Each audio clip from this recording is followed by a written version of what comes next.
Hey, good morning, ladies and gentlemen. Sorry for the confusion. I think I deleted the other stream, but basically, what's going on?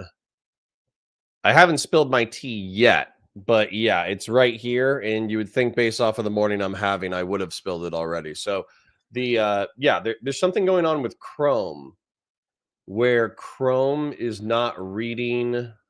Is this on the main channel? I hope not. Is this? No, this is on Valor. This is on Valor. So I should have deleted the Counterpoints channel. Anyways, give me a second to unjack everything and we'll start the show. But basically, what was going on was Chrome was not recognizing my camera or my mic. And so I tried fixing it in StreamYard. That didn't work. I tried fixing it in Chrome. That didn't work. I tried logging out and restarting a couple of times. That didn't work. And so ultimately, I went on to Firefox.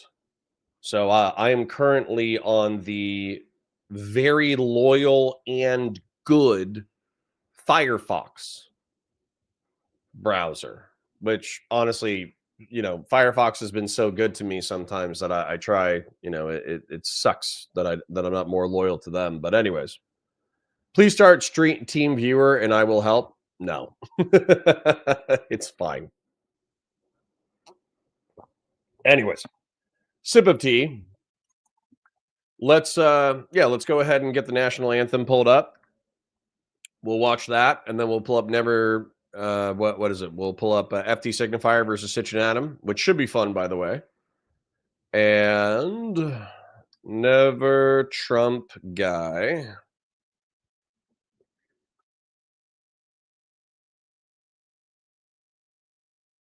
It's in light mode. That's gonna drive me crazy. Anyways, sorry for the weird start, but you're gonna have off days, right? Select window or screen. Never Trump guy. Allow. What? This format is totally different. Present, share screen, select window or screen. Screen 2, screen 1, and then mute website notifications. But I want audio too. Sorry guys, this is a freaking nightmare.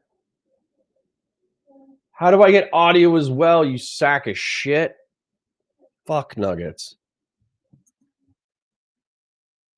Battle hymn of the Republic. True. When Trump is out of office, we'll make the Battle hymn of the Republic the main one. All right. Stop screen. Present.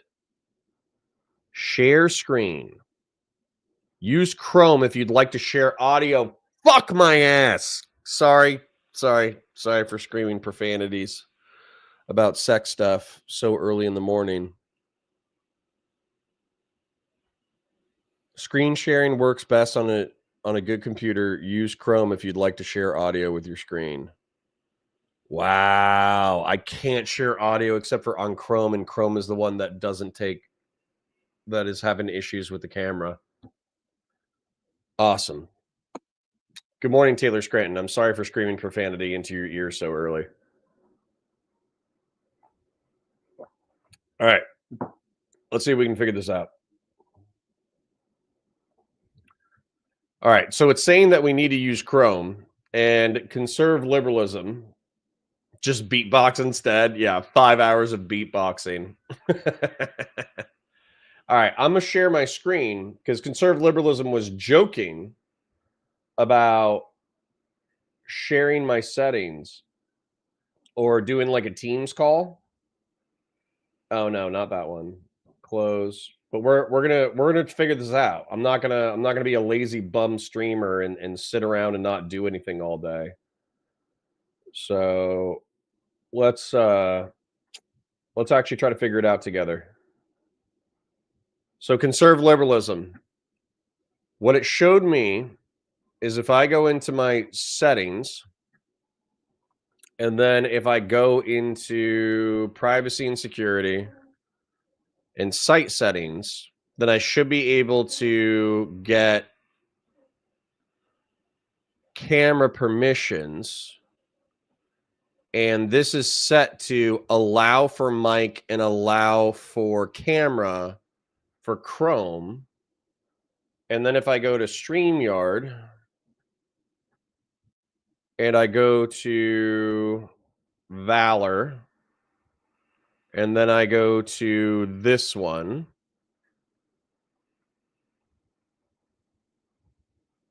I'm getting this error where it says the website is not allowing me to use my camera or my audio.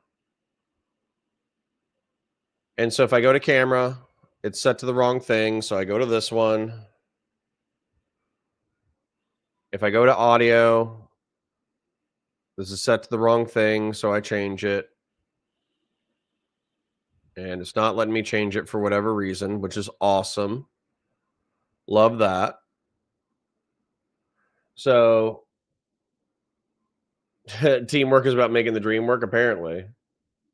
Site permissions. Well, I mean, I just did that. I just did that on Chrome. I can talk to the other guy.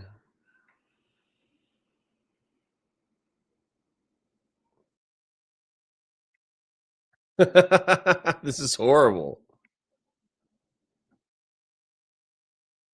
Could be a site permissions thing. Okay, but what do I do about that? What do I do about that? Because I want to stream. I wanted to start streaming 25 minutes ago, but I've been doing tech shit instead. Hello, sir. Please start Team Viewer and I will help you.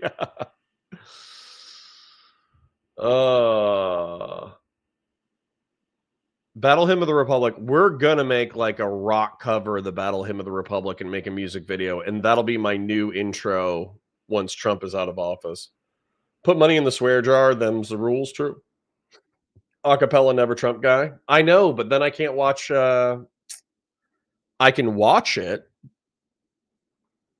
I can watch the video and I can show you it, but I can't. What are we gonna do? We're gonna sit there and I'm gonna listen to it, and then you're not gonna be able to hear it. Turns out psychic damage from internet hot takes doesn't compare to psychic damage from troubleshooting computer bullshit. Yeah, actually. Fashion 40 says, good morning, Grill Hottest. Good morning. Morning to all of you beautiful 3000 IQ legends, indeed. All right, I'm going to move you over here. I'll just go full screen for now, and then I'll check in with the text suggestions momentarily. Teamwork is about making the dream work. I mean, I guess I could try to do like a Nick Fuentes segment where I literally just rant for an hour, but that would be tough.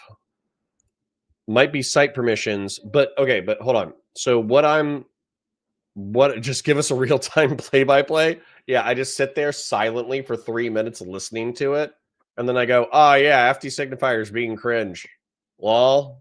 Oh, now Adam's being cringe. Lol. I mean, that could be fire.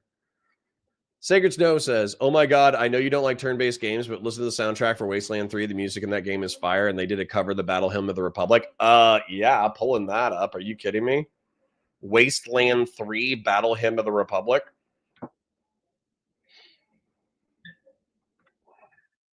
Definitely going to pull that up. Wasteland 3 Battle Hymn of the Republic. That sounds sick.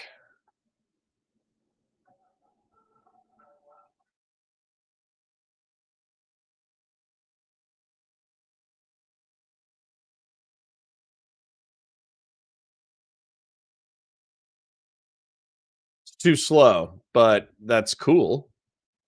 Sorry, where'd you guys go? Oh, there you are. All right. I'll just hang out with chat. We'll do a chat hangout while my back end guy takes a look at it.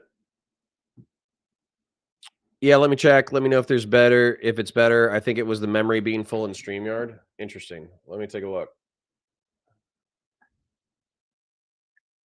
Let me reload. Please, God. Nope, that wasn't it. Let me try that again. Somebody said something about alligator at Alcatraz.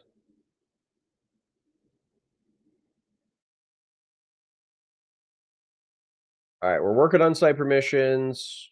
Sacred Snow says, "Oh my god, I know you don't like turn-based games." That's the one that I just read. Gen X says, "Morning, I'm psychically damaged by Congress and this hypocrisy." Are you up in DC, Gen X? And then, yeah, like this is. I feel like we were always frustrated. Maybe it's because I'm more plugged into politics than usual, but I feel like we were always frustrated by Congress never really passing a budget. We were always frustrated by them, passing stuff for Obama or Bush in reference to the war on terror. There was always this frustration with Congress where they didn't seem to actually fulfill what they ran on in order to get into Congress. But this does feel like the worst one. And I don't know if that's, that could be TDS. I don't think it is. I think it feels like the worst one because effectively, like, we have a bunch of fiscal conservative members who have railed against like deficit spending and woke DEI and fiscal conservative priorities and this, that, the other. And Trump is like, yeah, okay, that's cool that you feel that way, but you need to pass this. And they're like, yes, sir, Mr. Trump. Like that's what it feels like. They pretend to freak out, but they really don't. Can you add the site to your whitelist? I don't know what that is. Also, they have Nuclear Wasteland, Cult of Reagan based. Melody says, has Destiny invited you to Alligator Guantanamo yet? Yes, yes, yes, yes. So he actually, I DM'd him, or I DM'd his booker and said, hey, here's all the bro ventures we could go on. And he's like, we should go to Alligator Alcatraz. And I was like, okay. But if we go to Alligator Alcatraz, we're going to go to Gatorland too. And so my game plan for that content, you and I are just basically hanging out while I'm doing troubleshooting. But the idea for my bit would be like we do a weekend. We try to go to Alligator Alcatraz early in the morning. It's probably going to be a bust, right? There's going to be a bunch of security. There's going to be fencing. There's going to be this. There's going to be that. So we're probably going to drive an hour into the Everglades, and then we're not going to see anything. However, I almost guarantee you there's either a Gatorland, the chain, or there's going to be some kind of like nature preserve park that does conservation and has wild gators and snakes and stuff that they take care of. And so I would want to go to one of those and then basically talk to like biologists about the snakes and wildlife and cottonmouths and alligators and this and that and swamp bacteria. That way we could actually get information about like, yeah, effectively we're detaining a bunch of, illegal immigrant Hispanics in this random, facility in the middle of the Everglades. If they were to escape, what is the Trump administration hoping is going to eat them?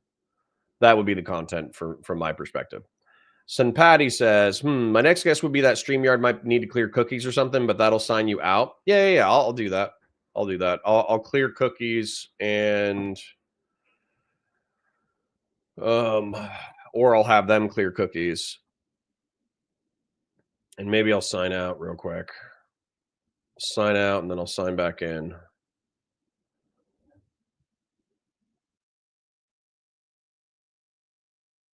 Then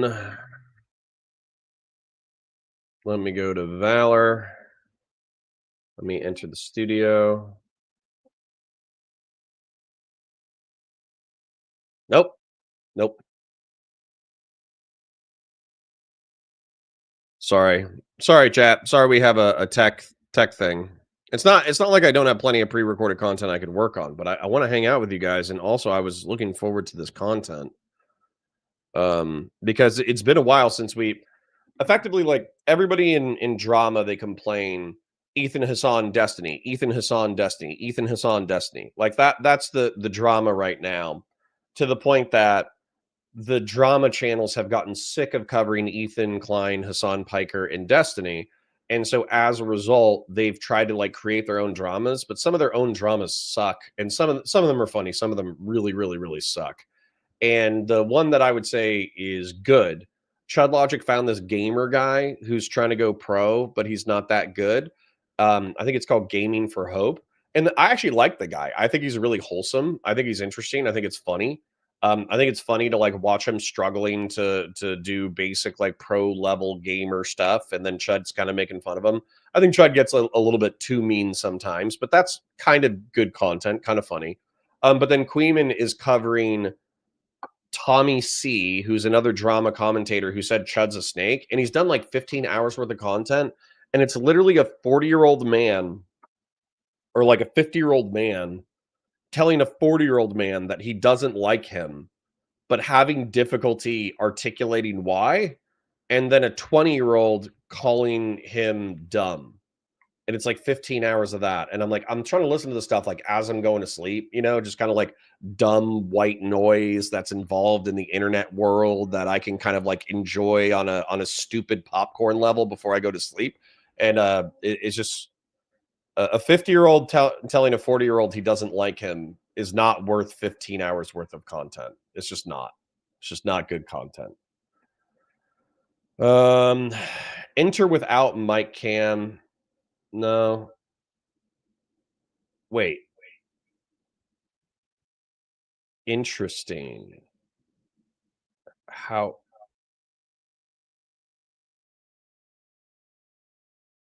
shit.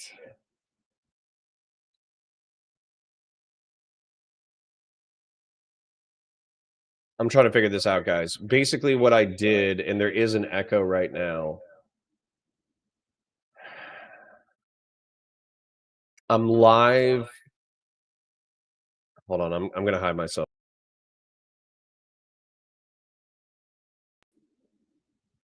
Hmm.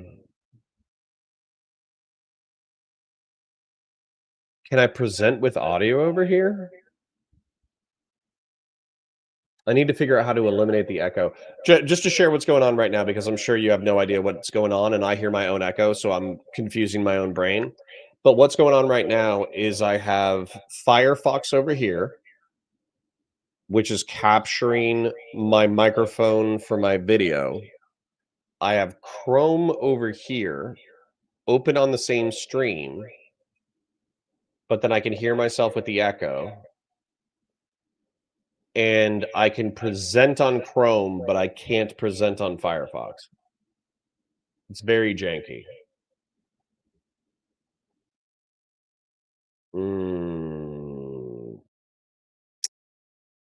I think we might be screwed.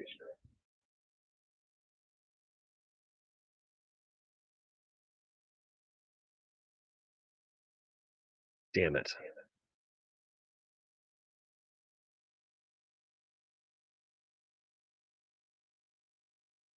All right, whatever. I'm going to engage with chat and keep loading. Let's go back. Enter studio. And then we're still having the same problem. All right. Anyways, I guess I'll just chat with you guys for a bit. Send Patty says, my next guess would be that the StreamYard might need to clear cookies or something. Yeah, I'm texting it to the back-end IT guy, so it might take us a while to get it going, but we'll do it. And Wendy Northman says, lol, back-end guy. There's a guy for that. Yeah, we have a guy who does the back-end work for some of the streams. Wowman says, to the left of the search bar, there's a little lock or dot with lines. Clicking that can let you add permissions to the website to use your camera. Okay, let's try that real quick. To the left of the search bar, there's a little lock or dot with lines. Okay, I see that. Camera. Reset permissions. Okay, I'm going to reset permissions.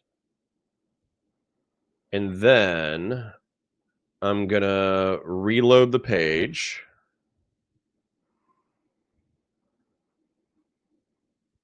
This would be great if it worked. Change to split cam. Ooh! Are you a genius? Oh, wow, man, 542. Wow, man, 542. Wow, man, 542 is a fucking genius. Hell yeah. Hold on. Let's make sure this actually works.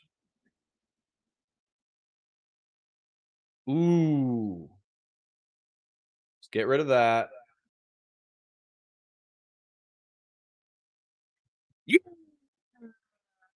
Can you hear me? Please tell me you can hear me. Can you hear me? Can you hear me? Please, God, tell me you can hear me. Come on. Come on. Can you hear me? Can you hear me? Come on. We can give it to Rob. Yes, Rob and Wowman542. Okay. Resetting the permit. So I reset the permissions in Chrome.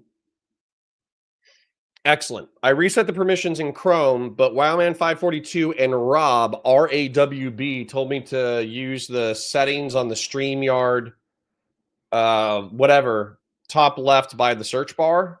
And I reset the settings to default and then reactivated the camera and the mic, and it started working. Hell yeah. How delayed is the chat? Not at all right now. We only got 50 people. Okay, cool.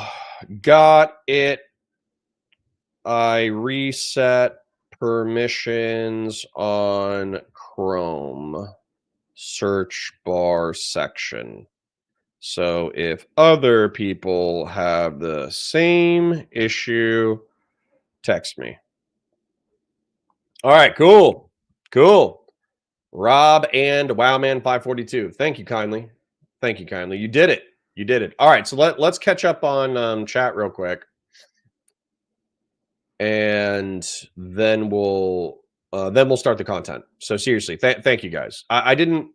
You have to understand, like, I don't like wasting time, and this is my job now. So I can't. When I was part time, when I was working a full time job, I was oftentimes very tired, and also I have a family to take care of. So there was always something to do. So since I was already at 50 hours a week, 50 hours of work, 60 hours of work, between side hustles, family, work, etc. If something technically went wrong, I was just like, yeah, fuck it. I'll catch you next time, Chad. I'll figure it out later. Whereas now, this is my job. So if I just sat here for the next like 5 hours just doing nothing, I'd got to be freaking out a little bit because I'm like, I'm supposed to be at work right now. You know what I'm saying? So thank you. Seriously, thank you. That was a huge help. Gen X says, my back end guy sounds crazy. No, not my butt guy. My technical back end guy. Puzzlehead says, Flight of Valkyrie scene in Apocalypse Now, one of the best war movie scenes of all time. True. Gen X says, nope, I'm in Louisiana and I work for the state legislature, so Congress is my hobby. Lol, well, Congress and QAnon, based. Rob says, from perplexity, not sure that'll help. Well, whatever you guys said, it did. They all voted for it against anything they believe to be true. Yeah. Conservative liberalism says this is the worst one solely because the elected Republicans I've ever heard from since I become politically aware has railed against giant omnibus bills. I guess they weren't beautiful enough. Bruh. Christian Blair says, pick up Pixie's dad first and then go. Pixie's dad can finally get a good slap in. Puzzlehead says, what the fuck are they going to do during hurricane season? Well, it's already a prison or an air base there. So, it will flood, but it shouldn't flood like to the point that people drown. Conservative liberalism says, SAR, please disable firewall and log into your bank account. Yeah, that would have helped. Did you blow on the cartridge? Yes, now. EHD. Yeah, true. Exactly, Sinpatty, exactly. Puzzle says, how do you evacuate 17,000 people imprisoned in the Everglades during a hurricane? I think you don't. I think you just let the water go up to chest level and then hope the water moccasins don't swim into the thing. But can we be bees? What's the meme? Like, we can live to be 30 and we can be bees? C-Dub says, have you looked into Stop Killing Games initiative and the drama surrounding it? I don't care. Like people, yeah, they're like the pirate software. Tell me, you guys can tell me real quick, but isn't it effectively like there's some nerd who, by the way, I shouted out Stop Killing Games on Counterpoints 40K, but it's basically some German guy who wants the EU to pass legislation that says that if you release a video game, when it reaches its end of life, you have to leave the video game in some level of playability so that the audience can enjoy your art for future generations to come. And the anti people are just like, yeah, this is stupid and cringe and very difficult to implement, so suck it. And I thought Pirate Software was like anti that, and people hated him for it. And that's the drama as far as I'm aware of it. So if there's more to it, then let me know. But what, two nerds fighting over video games? It's like, yeah, cool.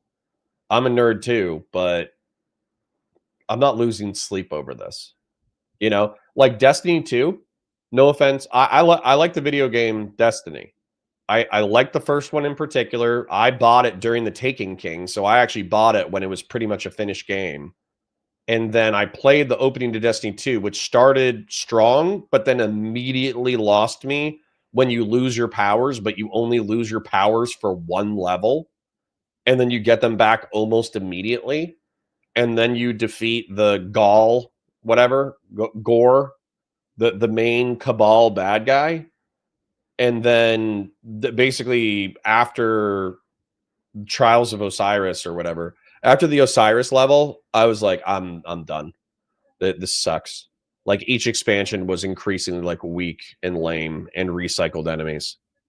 Diggy Boy says, I had to stop watching Chud because it stopped feeling like laughing at morons and started feeling like constantly searching for someone to viscerally hate.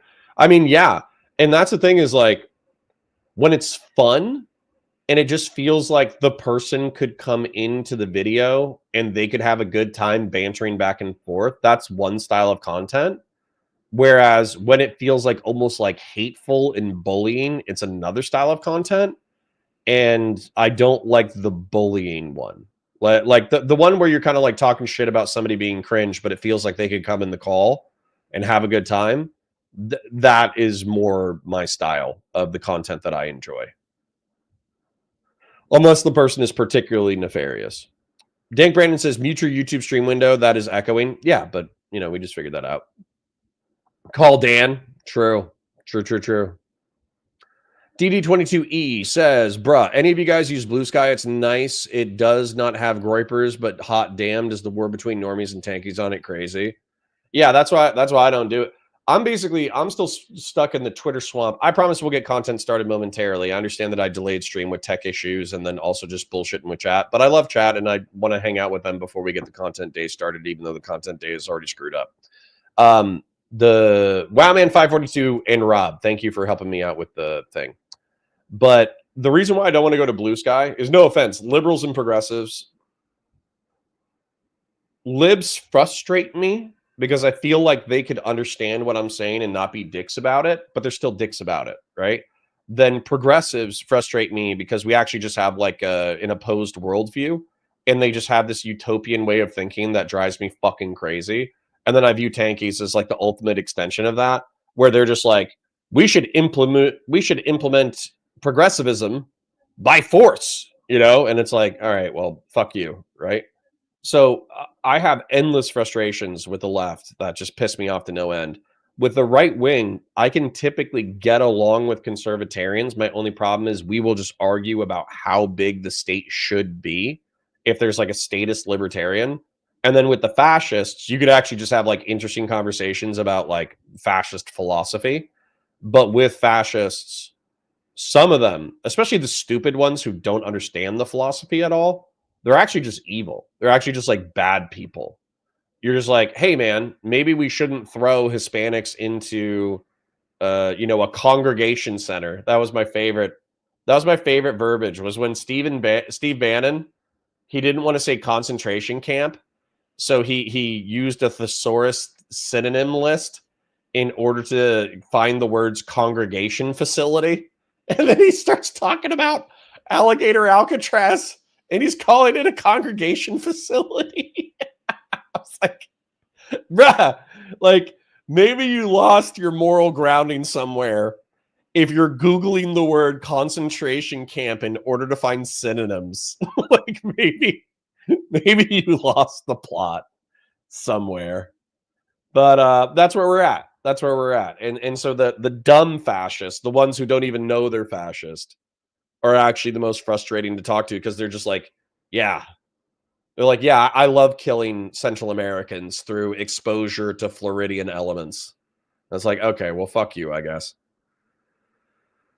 Oh, Harmonic Fox says, I can hear you, but I think everyone else is hypothetically deaf. No. That was just a rough tech start to the day. So, anyways. Wowman says, Connor, you think tech issues will stop this 3,000 IQ chat? We're unstoppable. True. Sacred Snow says, I'm 4 IQ when it comes to tech, despite being an older Gen Z. I may be in my late 20s, but my bones and tech knowledge were in their 60s. Based. Connor can be a B. Yeah. DD22E says, also, Connor, since Trump cut down FEMA, did you do some extra prep stuff? Nope. This is Florida. You just ride that shit out, son. Listen, guys. You need to understand something about suburbanite Floridians. Suburban Florida is actually very nice, and what I mean by that is 80% of your life is air conditioned. You know, your house is air conditioned, your workplace is air conditioned, and your commute is air conditioned. You have to walk out, and during the winter, it's beautiful. So from probably September to February, 5 or 6 months of the year, it's 60 to 70 degrees with an ocean style breeze, and the birds are chirping, and there's animals and wildlife everywhere. It's actually, for half of the year, it's beautiful. And then the other half of the year, you're walking in Vietnamese style jungle swamp filled with creatures trying to eat you. And so you just stay in the air conditioned areas and you wait for it to cool down. And so it's kind of like a mix of heaven and hell. Like Florida is actually like a very strong mix of heaven and hell. And yeah, so you just have to stay in the air conditioning and try not to get eaten by dinosaurs, and you're good. Eric Dom says, I lack the context for Pixie's dad. What's going on there? Steven allegedly accidentally leaked homemade pornography of him and Pixie. Pixie is now suing him for the leak and the related psychological damage. That's going to get resolved in court. But there was a stream where Pixie was chilling with her dad, and Pixie's dad thanked Steven for being one of her good friends. And then, of course, this giant sex drama happens. So I was just saying that Pixie's dad is technically entitled. Steven might disagree, but I feel like Pixie's dad is technically entitled to one solid punch to the face / one solid slap to the face. I think Pixie's dad is technically entitled to that. But, you know, not everybody agrees with my conservative / Wild West form of justice. He said he would like to visit it with Connor on stream yesterday. Good. Also, will you visit Alcatraz with Destiny? Yep. I was just talking about that. We're gonna we'll plan it out. We'll figure out what the date is, but it is in the Everglades. So I would train down to Miami on a weekend. We would try to visit Alligator Alcatraz, and then if we had time same day, we would go to Gatorland / some wildlife place and shoot that content. Maybe go back to the studio and do a podcast if we have time for all that. It's going to be a lot of driving. And then if we don't have time, maybe I would get a hotel. So we'll see. Wowman542 says, the guy who started it, Ross, is American. The only reason that the EU and UK initiatives are the focus is that consumer protections kind of sucks in the US. Yeah.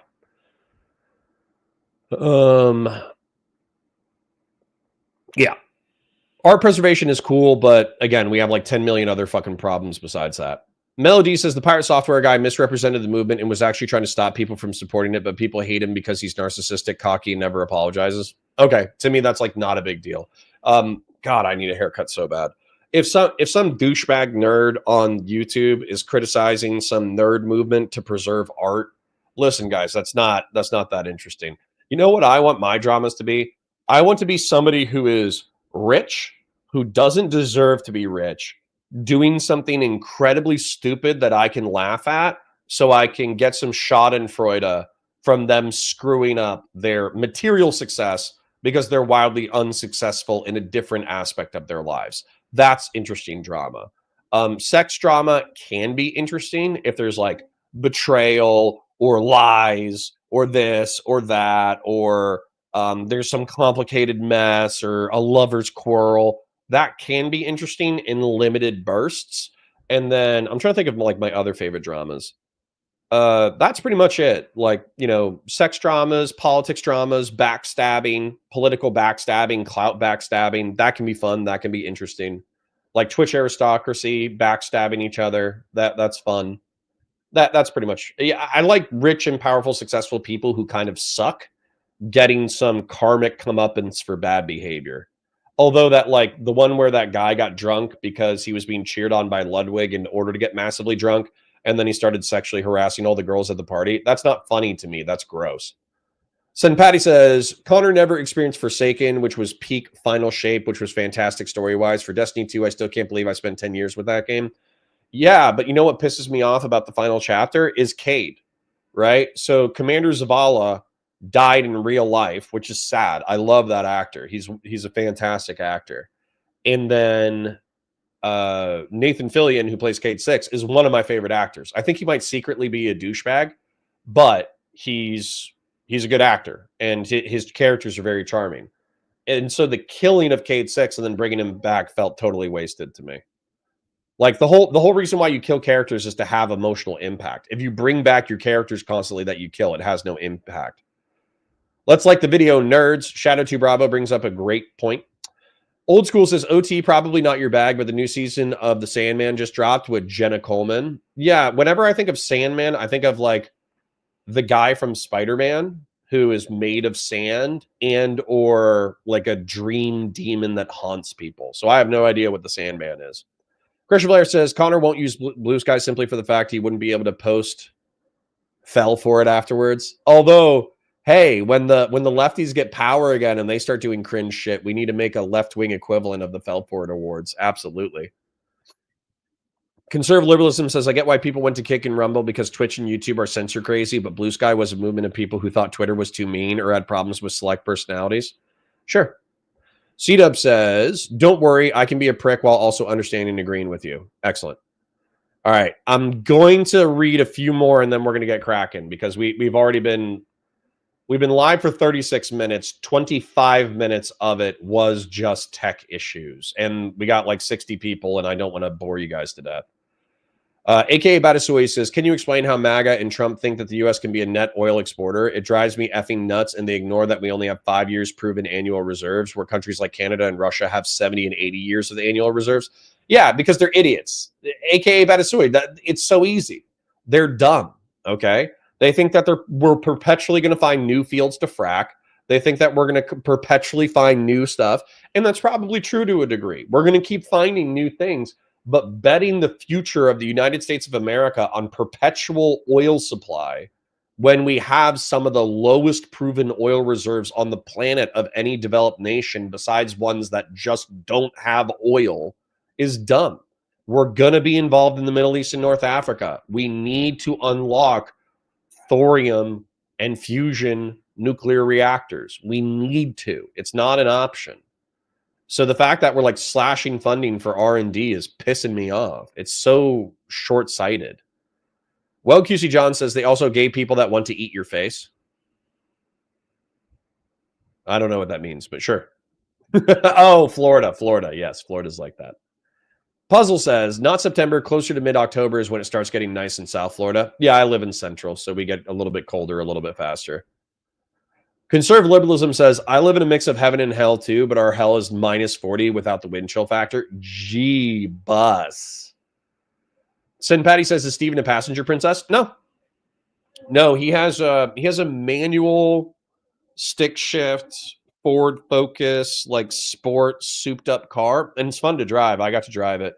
And he drove up to Fort Lauderdale area, not Fort Lauderdale, Juno Beach area, and then we cut west to the gun range, and then he was tired and sick, so I drove back, and it was fun. I like his car a lot. I love manuals. Manual vehicles are fun as hell. Yeah. Congregation, immigrants aren't going to concentration camps. They're going to church, actually. Yep. Wowman says, Connor's ideal drama to cover is Hassan steps on a Lego and falls. Oh, God, I could watch that for hours.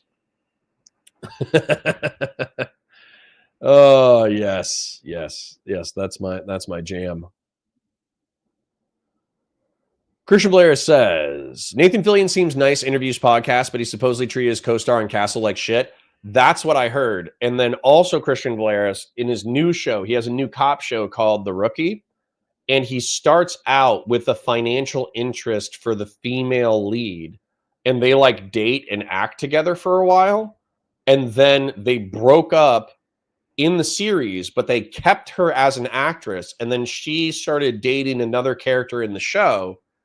And I'm trying to think of how to phrase this. Basically, I'm wondering if, because let's face it, the Castle girl was very pretty. I'm wondering if Nathan expects to effectively have a real world romantic relationship with his co-stars and if it causes tension on set. That's what I'm wondering.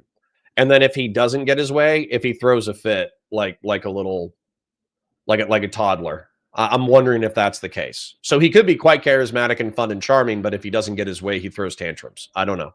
That's my inference based off of available information. Sacred Snow says, 100% not trying to diminish Mango's bad behavior, Ludwig party, but it effing sucks to see zero accountability from Ludwig's crew.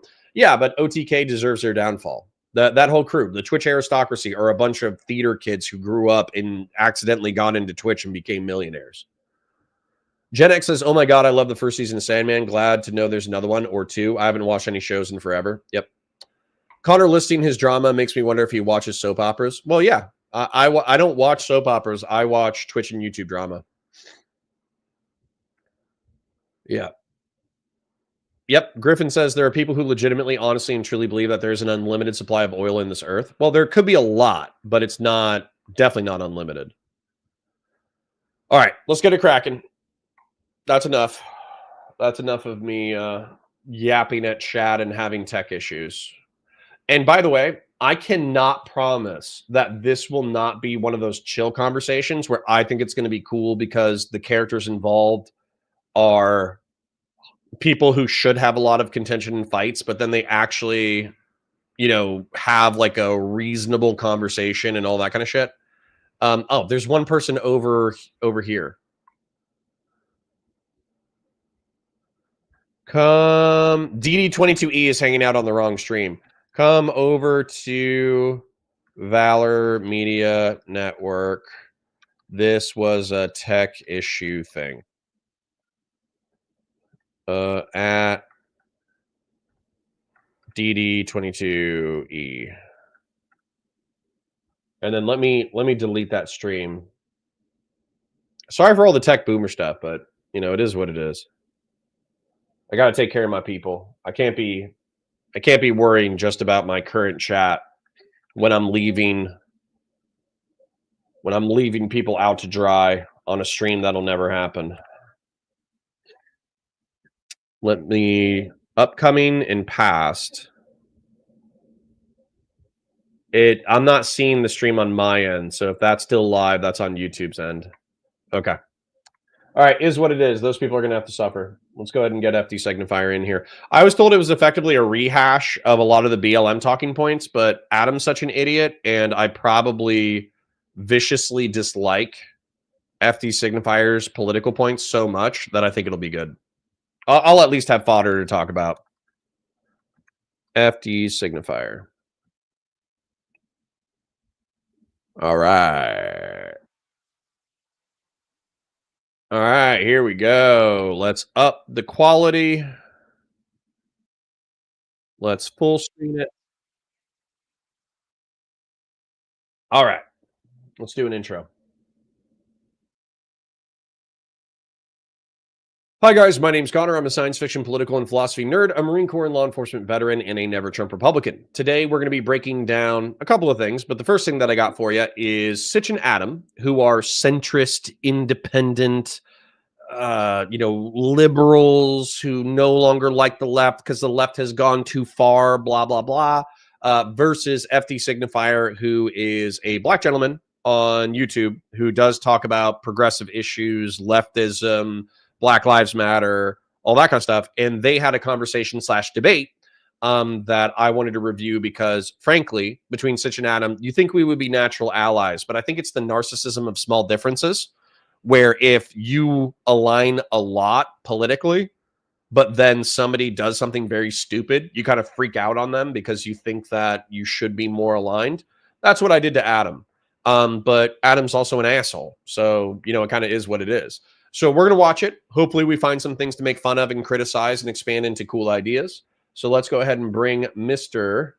Sitch and Adam onto the show. Chrome tab, FD audio on, and just tell me that whether or not you can hear this. Now it's your boy PSA Sitch here with another Sunday stream with everyone's favorite Adam. Friended. What's up, everybody? How you doing, Sitch? I'm doing Great. Nice. So am I. are you High doing? energy, full of energy. I don't feel like I need a Amazing. nap or anything. Yes. Today we're going to be covering a couple of subject matter, or maybe more than a couple. We're going to be first watching this FD Signifier video that you found. That you showed this video to me. You said, Sitch, I think I love this video. I love FD Signifier. I'm changing my entire worldview or my entire opinion of him based on this video. That's what you told me. Did I Privately. say that? You did. I mean, I thought I told you he was like an arrogant piece of shit who thought he was morally superior than all of us. That's the way I Okay. recall the conversation going. Maybe I kind of added some things that you didn't really say. I always wonder about people who spend 90% of their time mind reading other people, right? They're pros on you. That's the fun stuff. Okay. You whip out the crystal ball and you go, ooh, Look, I like people who tell me about themselves, right? I don't like people that are going to come at me and tell me about other people. It's right. like, let me explore that. I'm trying to balance it because I actually viciously dislike Adam because we had a beef leading up to the Trump election, and I'll tell you why. And so I'm trying to balance my innate distaste for this man along with what's actually fair.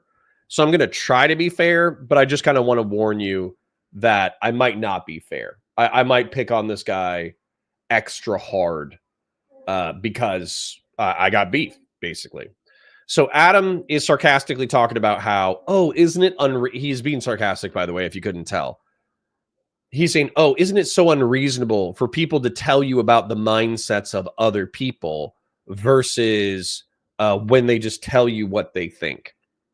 And the reason why we have beef is because probably 2 years, maybe a year and a half before the election, he was like, oh, yeah, I would never vote for Trump. The January 6th thing is so crazy. And the Democrats, they'd have to run a really bad candidate for me even to abstain from voting. Right? That was kind of his position about a year and a half out. But a year to 6 months before the election, he was making all these noises about how, like, well, actually, Biden, we don't really know what he's doing because he obviously has dementia. And so what if he launches nukes into the Middle East and North Africa randomly? And what if he just decides to, like, put AIDS in the water supply because he has dementia? What if that happens? He's a black box. We can't really understand what's going on in there. And so everyone with an IQ over 90 was like, oh, okay. So you're sweeping, like, what you're doing is you're sweeping for Trump by making all these excuses about how the Democrats are just as bad or potentially worse than Trump. That way your audience doesn't feel guilty about voting for Trump. And he's like, no, I'm not doing that. That's not what I'm saying. You need to listen to what I'm saying. But then he would go back to doing the same thing over and over again. And so Pisco called him out. I asked him to explain his perspective. He actually got ass mad, like, when I asked him to explain his perspective. And then we had this big fight, like, I don't know, 6 months out to election. And his whole thing with, like, reading people's minds was he accused me because I was working with Democrats in order to fight against the Trump agenda. He was like, oh, you're just doing that for the money. You're just doing that for the bag. You're a paid shill, blah, blah, blah, blah, blah, blah, blah. And I was like, fuck you. I've been Never Trump since 2015. People asked me if I wanted to work together in order to try to have some kind of impact against Trump. And I said, yes. I've been open and transparent about this the entire time. And I doubt you can point to a single position that I've actually changed on in reference to Trump. You're just pointing to this as, like, I hate to use the word bad faith, but you're pointing to this as, like, a very unconvincing reason why you shouldn't listen to the points that I'm making. And he just never moved past that. And he effectively attacked my character. He said that the only reason why I'm doing what I'm doing is for the bag. And it's like, fuck you, right? Fuck you is what I have to say to that. So if you can look at the past 6 months of Trump, obviously it's not fully 6 months, but if you can look at the past 6 months of Trump and be like, Kamala would do the same thing. Kamala would do the same thing for Israel. Kamala would do the same thing for Ukraine. Kamala would do the same thing with Alligator Alcatraz. Kamala would do the same thing with mass deportations. Kamala would do the same thing with, Shadow 2 Bravos here. So we disagree on mass deportations. But the point is, if you think Kamala would have been the same, you're a fucking idiot. At myself, right? Let me see if the same or worse, I should specify. How I think about those other people. Yes. I don't need a go between. So then we're going to talk about there's a couple Supreme Court rulings, but there was one that, like, oh my God, everyone's talking about, totally exploded. It was about the birthright citizenship. Trump trying to override birthright citizenship and nationwide injunctions. And I did kind of a deep dive into that. We'll be talking about that. That should be a lot of fun. I can't wait. Oh, look at this guy. Look at this guy. No, if they doesn't want to know information, doesn't want to know the truth. No, I'm serious. I am interested. I'm totally interested. The whole reimagining of the birthright citizenship thing, I think, is triggering a lot of people. If we could get rid of birth tourism, the people who come over from China just have a kid. These women that get off the plane, they're like 8 months pregnant. They're just there for a few days to nab an American citizenship and then race back to their home country with their kid. If we could get rid of that, I guess about 33,000 people a year do that. There are entire industries around it, right? They book your travel and do all that stuff just so. Okay. So I'm split on the birthright citizenship thing. On one hand, I think that people who are citizens of this country should actually care about this country. I would use Hassan Piker as the perfect example of where I feel like almost effectively like an enemy to the United States. Mehmet Piker, a Turkish, Middle Eastern, North African supremacist who dislikes the United States, had, his son in America for the political and social ties. His son became a cringe communist, and now he's effectively an instigator against the American government, who is a citizen and therefore has all these rights and protections that allow him to say crazy shit all the time without punishment or sanction. And so on a certain degree, I'm like, well, fuck that. You're not. Hassan Piker is not, what's the allegiance, the Pledge of Allegiance? It's like, I pledge allegiance to the flag of the United States of America and to the republic for which it stands, one nation under God, indivisible, with liberty and justice for all. Hassan Piker not only doesn't believe that, he's actively hostile to 70% of the concepts within that framework. And so while he's a citizen in the way in which he was granted citizenship and has all these rights and protections, he is actually not like somebody who believes in the American project. And so I almost view that as like subversive bullshit that pisses me off. Now, that being said, I do think it speaks to the power of the United States of America that even our enemies travel to our country in order to give birth to American citizens so they can take advantage of the privileges and power that comes with citizenship. So it's kind of like something that's like, it's so cool and it speaks to the power of the United States so much. Does it ultimately matter that some cringe fucking rival enemy dickheads of the United States have their kids here for some financial, social, political advantage? And I don't really have a good answer to that. Your kid can get American citizenship. Don't you? But if I could catapult Hassan Piker into the fucking sun, I would throw that lever so fast. You want those kids, though? That's smart. That's the kind of go-getter. Ooh, let's see what Sitch has to say. Your attitude you want. They go back to their home country.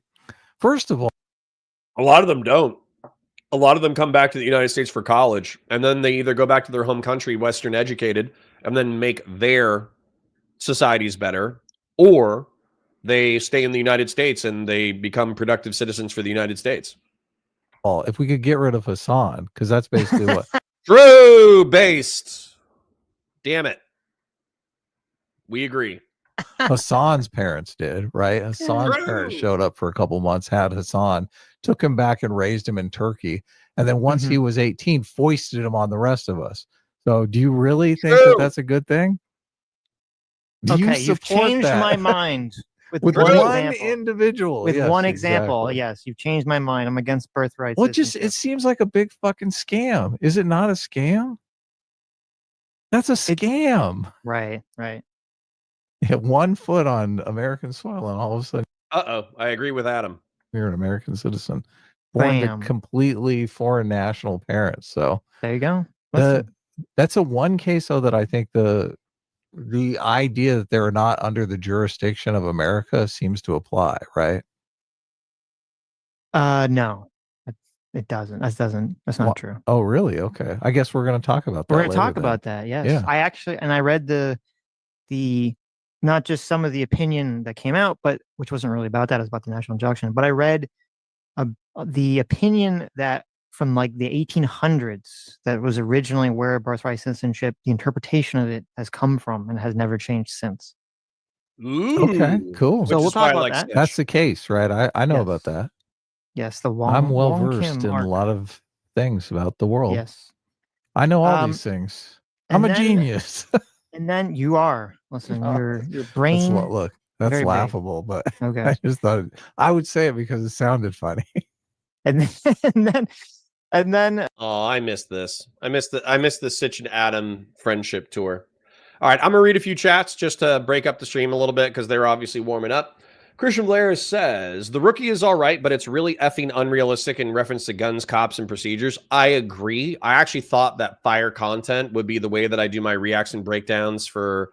I want to do so much content, but we're going to get the Star Wars, sci-fi, and 40K channels running for reacts and breakdowns. But I was thinking I should do Counterpoints Combat, which would be effectively Valor reacts, where I react to like war movies and war scenes and combat footage and all that kind of stuff and break it down. And then I was thinking about like Counterpoints Crime, where effectively I do like police show breakdowns. And I think the rookie would be endless fodder for criticism of how they simultaneously make law enforcement so fucking goofy, and then they get some things correct and they get other things totally bananas wrong. But that's okay. It's effectively like a drama with law enforcement as a background that has a lot of gunplay. And I swear to God, if a cop went through as much gunplay as an episode of The Rookie did, they would just like crack from PTSD.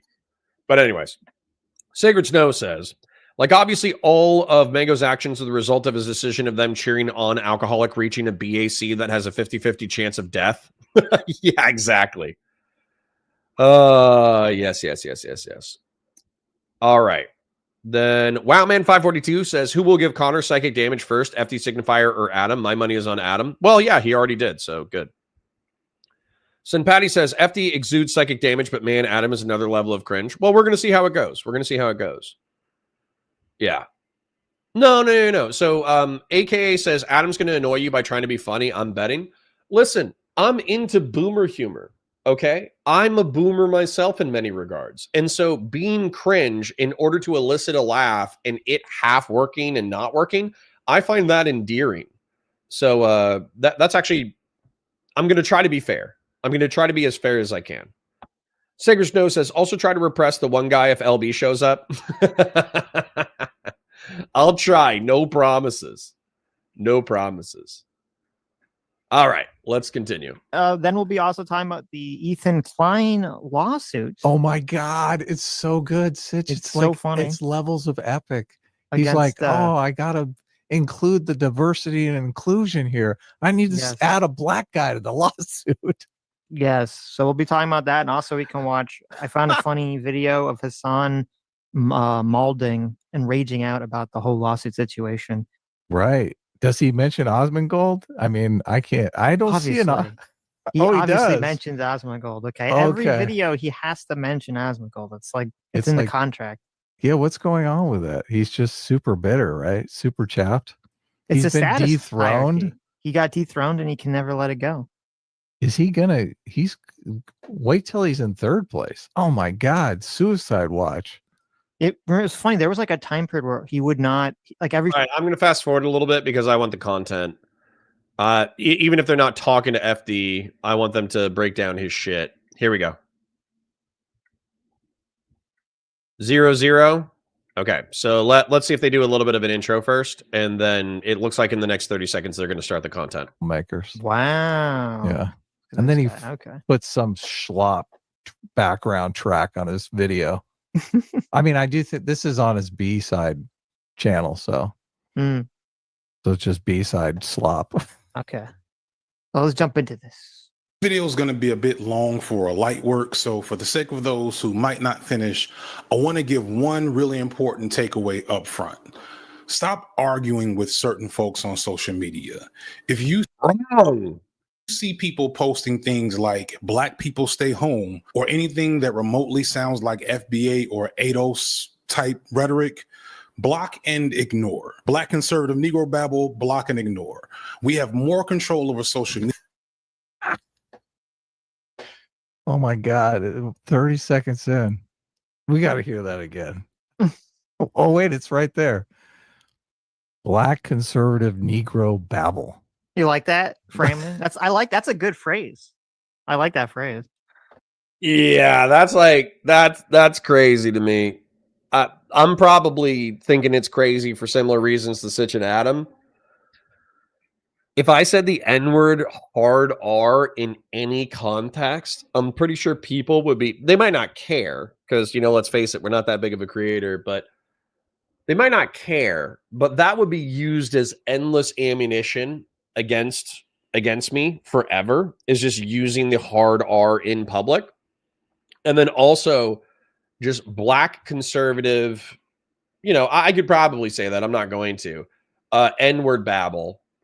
But it's, Spanish for black. On crayons, it says black, and then it says a different word underneath describing black for conservatives. I feel like there's this like outright dismissal of social conservative Black folk who might have gotten into the middle class or the upper middle class.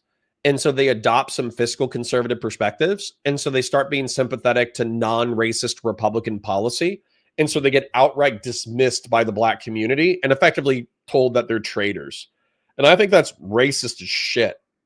Like ideology, I understand that the United States has failed in a lot of ways in order to get everybody up and running in a way that's like equal enough that we can all feel like we're citizens in the American project. I understand that we failed in a lot of regards, but effectively saying that like your political ideology has to be determined by your racial category or else you're a traitor. That's some of the most racist shit I've ever heard in my life. Ensort says, Steiner Scout Lance from Battletech checking in. We scouted a unit identified as Ultramarines. They're gone now. Thank you for the $5 donation, King. And what I would say is, in my science fiction channel, Battletech, Mech Warriors, and Titans are going to be precursors to the Knights and Titans of the 40K universe. And I will be breaking down that content. Same thing with Gundams. If you're a Black conservative, everything that you're saying is babble. It's no. It's a Negro babble. Okay. Oh, okay. Oh, he said it. Yeah. How is that? That is the racist. Shadow 2 Bravo, you frustrate me because, all right, sorry, we got to get one guy by Shadow 2 Bravo real quick. He says, I mean, the Democrats are worse than Trump. I think the Democrats are bad in that they make excuses for like unlimited abortion. The crazy ones do anyways. They have very dumb perspectives on gun control. Some of the social programs that they designate have perverse incentives built into them. So they make people dependent on social programs instead of trying to create independent people. Some of the cities that they have taken over effectively have been so filled with perverse incentives that they've degraded despite decades of social programs trying to get people out of poverty. And so there's plenty of things that I have issues with the Democrats on. However, in reference to geopoll, in reference to things outside of the United States, which I know you don't care about as much as I do, Trump has been an unmitigated fucking disaster. Backstabbing Ukraine in such a way that thousands of Ukrainians are dying, and now we're not supplying them weapons and munitions to the point that their lines are faltering, is a fucking disaster waiting to happen. Cutting the mosquito prevention in Africa and the AIDS prevention in Africa to the point that it's estimated that the USAID cuts are currently projected to kill 14. I said 3, right? And 3 million people were like, Connor, you're being an alarmist. The current Lancet study projections for the amount of people who are going to die of disease within the next 5 years is 14 million. And I want you to think about that, okay? If Lancet says 14 million, another study says 3 million, let's go ahead and go on the low side and say it's 500,000. If I lined up 500,000 human beings, and they could be the race that you hate the most, they could be Puerto Ricans or Aboriginal Australians or people who, black folk who specifically bring Bluetooth speakers to movie theaters. They could be the worst human beings on the world. But if I lined up whatever racist stereotype you have in your brain, imagine the people that you hate the most. And if I took 500,000 people and I lined them up and I shot them in the back of the head individually, one after the other, eventually you would freak the fuck out and you would stop me. And you would say, you're an inhuman monster. What the fuck is wrong with you? But because it's overseas and because it's people that you don't have to look at and because it's from things that are kind of ephemeral, like mosquito prevention or HIV, you can look at the number 3 million and it's not real to you. You can look at 14 million and it's not real to you.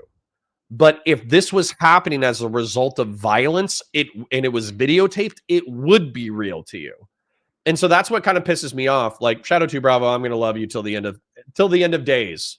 I will love you parasocially, like a brother, for being a special forces guy who served the United States military during the War on Terror, who was a young person who came up during the War on Terror, and who is now, a working class, middle class schlub who's trying to take care of your family. You will forever have my respect in that regard. But the fact that I can say what I just said and it doesn't move you a fucking inch, that bugs me. Probably the same way that me constantly railing about it bugs you. Anyways, back to the content. Thing I've ever heard. It's just openly straight up race. Oh yeah, not to mention the fact that, MAGA is currently trying to rip out the Constitution. Besides trying to destroy the Republic, we also have the 14 million dead. Racist. Straight up racist. It's a very weird framing. Yeah, it's not like, just ignore conservatives. It's like, no. We got to add some extra level to it, extra flavor. Some black people use the N-word as a term of endearment.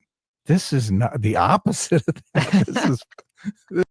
Justin's not going to hang out with us because he doesn't know any of the people. That's okay. Thanks for dropping by, Justin. I appreciate you. This is really, they're using the hard R here. Well, yeah, it's close. It felt like it, right?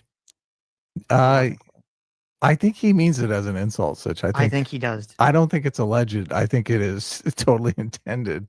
Yes. Now block and ignore. The other group he referenced, because I was unfamiliar with them, the ADOS and FBA. Mm-hmm. Yeah, so, I know them. Americans, descendants of slaves, right? That's the ADOS. Okay, look at this. Conservatism, I appreciate your based and principled approach to birthright, citizenship, and free speech. And he knows all about I know. I told you I'm a genius already. Come on.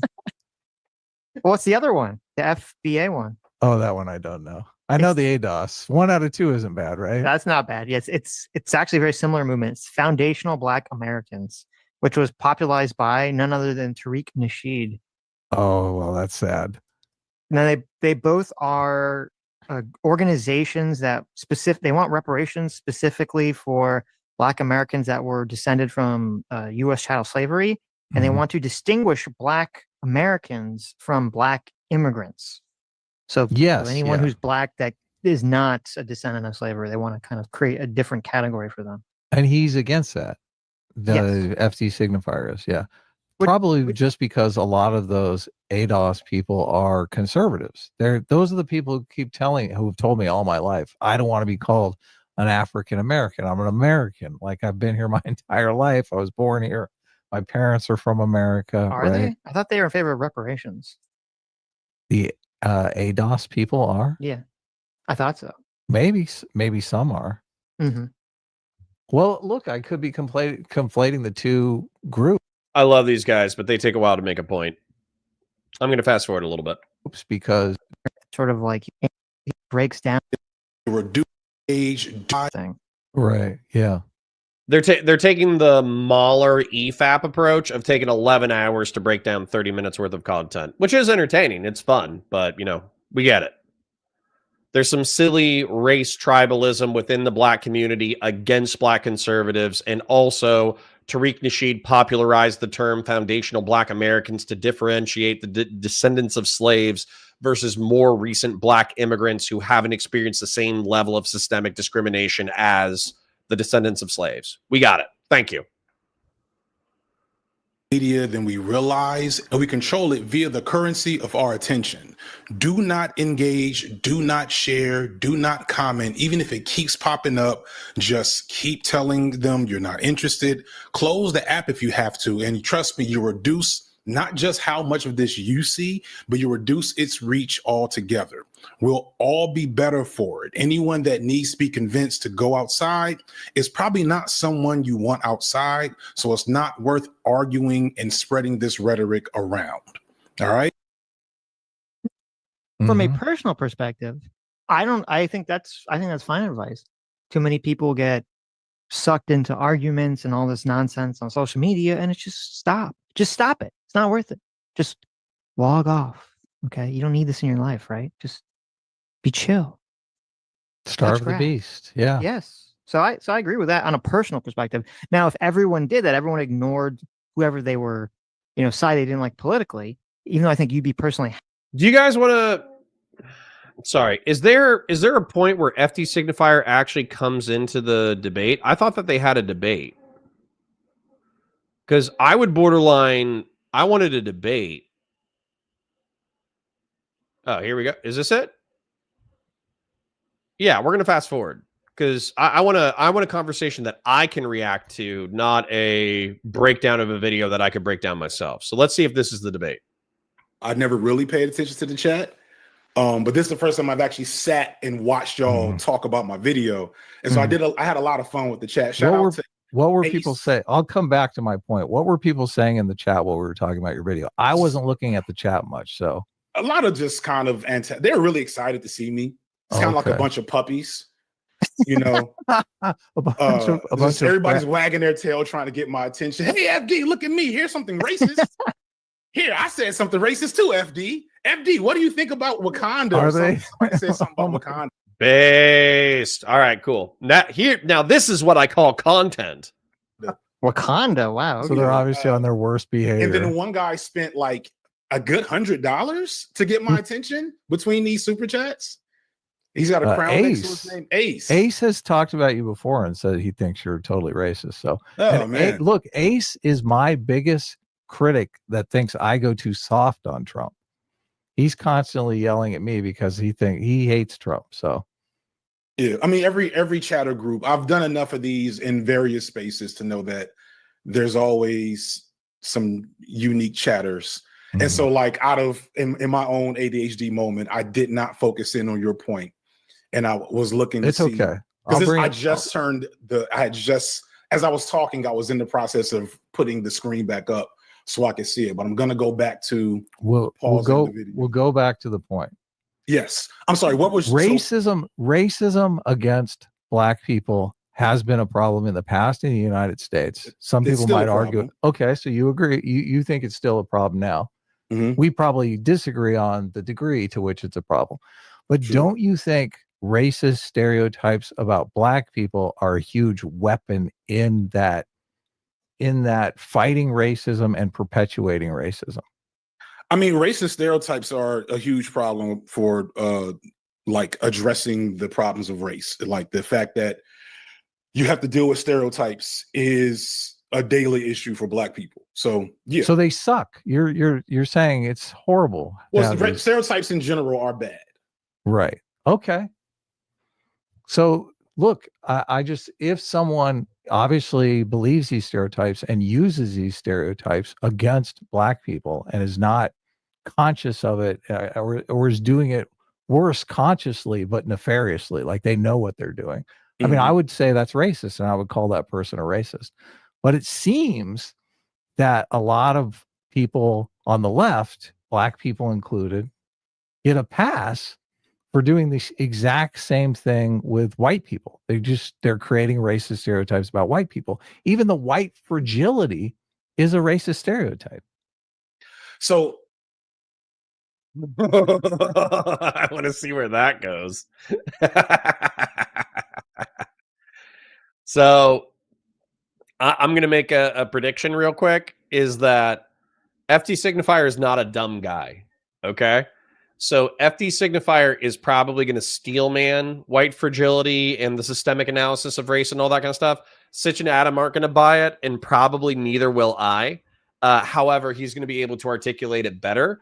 And then what I'm hoping is that Sitch and Adam, even if they disagree with it, they'll at least acknowledge that they understand the description. That's what I'm hoping for. That's what I'm hoping for out of this conversation. Now, the white fragility thing, the reason why I was laughing so hard at that is because for me, white fragility, right? So the argument is that whenever you criticize white people as a class, despite the fact that white people constantly make Mexican jokes, Central American jokes, Asian jokes, black jokes, like all that kind of stuff. And whenever like somebody from a minority group gets pissed off, they're like, oh, we're just having fun. We're just doing this. We're just doing that. But whenever somebody makes like a joke or a criticism of white people as a class, they pearl clutch. And that does happen on social media a lot. I think the reason why I don't like white fragility as a concept, though, is because effectively there's this thing, because a lot of people who use it, I'm just going to be real, they're black folk, right? They're the people who use white fragility as like whenever a white person gets offended, even if they have every right to be offended by some disgusting thing that's said to them, they're like, oh, look at the white fragility, this, that, the other. Whereas oftentimes when it comes to overt racism of white people using the N-word, black stereotypes, this, that, the other, then oftentimes the response on social media is, if you said that in person, I would beat you up. That is oftentimes the response. And so if we're talking about fragile egos, if we're talking about, spiritual fragility, isn't it kind of fragile to insult someone, then have them insult you back, and then instead of playing within the realm of insults, say, I would beat you up? That seems like a little fragile, right? I'm guilty of this. I'm guilty of being pissed off and saying, if we took this someplace else, then you wouldn't be talking the way that you're saying. But I would view that if somebody said like your ego was being a little bit fragile there, I wouldn't object. I would think that they were correct. Checking in with chat, because it's been a while since I've checked in with chat, because we've been waiting for Sitch and Adam to actually make a point. No offense to Sitch and Adam or Sitch and Adam fans. Unork says, can you explain the power and privilege of being a white, not white, but of being a U.S. citizen? Absolutely. So as a U.S. citizen, you can travel the entire United States without interruption to your travel. You can go from Florida to California to New York to whatever, and you have an expectation of being free the entire time, and also your constitutional rights being protected by the entirety of the state. Most people in Eurasia cannot leave the territory of their ethno-linguistic group without expectation of having to change the laws. So the EU, as an example, is a recent economic development where the European Union allows you to have like free travel and vacation and all that kind of stuff. But that's something that's only happened in the past 30 years. Prior to that, especially during the Soviet Union era, you couldn't travel into Eastern Europe freely and expect to have some, perpetuation of the laws. You would have to abide by Soviet laws, which are infinitely more draconian than Western European laws. Same thing with Asia. If you travel to China, Japan, Korea, if you travel to Vietnam, Burma, if you travel to India, whatever, there's going to be all these different customs and legal expectations depending on the country that you're in. And so it's kind of like a fish asking, what's it like to swim in water versus fly in the air? And the truth is, it's just different. And then as a follow-up question, you say, or statement, you say, I don't see much difference between Hassan and any random person who has had years of lineage in the US. For me, it would be allegiance. I would expect that somebody born and raised in the culture of the United States would be not necessarily, but more likely to be sympathetic to the American perspective of the world. Now, for the sake of content flow, I'm going to get back into it. I will be checking your chats intermittently. Just as a quick shill, like the stream. It's free. Engage in chat. There's lots of cool, interesting, funny people there. Super chats if you got them. Memberships if you got them. And watch the VODs. I think you're mistaking stereotyping white people. Individuals. Whiteness. Okay, we're going to go that route. I got you. Okay. Yes. Well, we'll talk about blackness. Blackness is basically a criminal mindset. It's a person that can't. Uh-oh. I think Adam is about to be super fucking racist in order to make a point. I'm excited. Control their impulses. That's and what this is blackness based on what? is. Well, look, I'm starting my new theory right now. Okay. We'll talk to Nick Fuentes later. I'm sure he'll like this theory, and he'll take it up immediately. We'll share it with all the Gorpers, and it'll become all the rage. Right. True. Well, that's still an important does question. Academia? So because it's an academic theory. So hold on a second here. Well, it's based in empirical research, analysis, history. Like it's based in all these things. So if we measure the circumference of black people's skulls, isn't that some sort of? You mean phrenology, data? the completely valid science? Well, wait, when you say that like whiteness has been empirically proven or something, like what does that mean? Like what is? I mean, what level of whiteness are you talking? Like what aspect of whiteness are you talking about? So we're talking. Well, so when I talk about whiteness, we are basing this greatly in critical theory areas, right?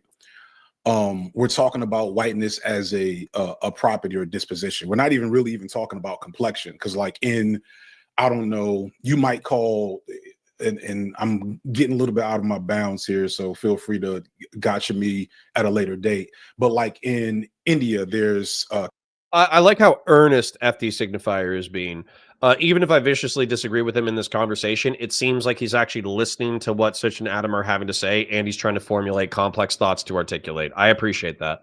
Caste systems, right?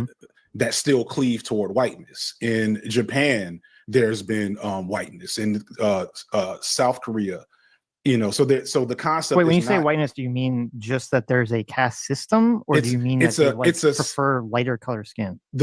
It's sometimes both, but yeah, it's a status and a property. Like to own, what we're talking about is to own whiteness. Like, so you have access to it. So who's the British princess or whatever? She's technically black. Oh, Markle. I know who you're talking about. The name escapes me. Yes.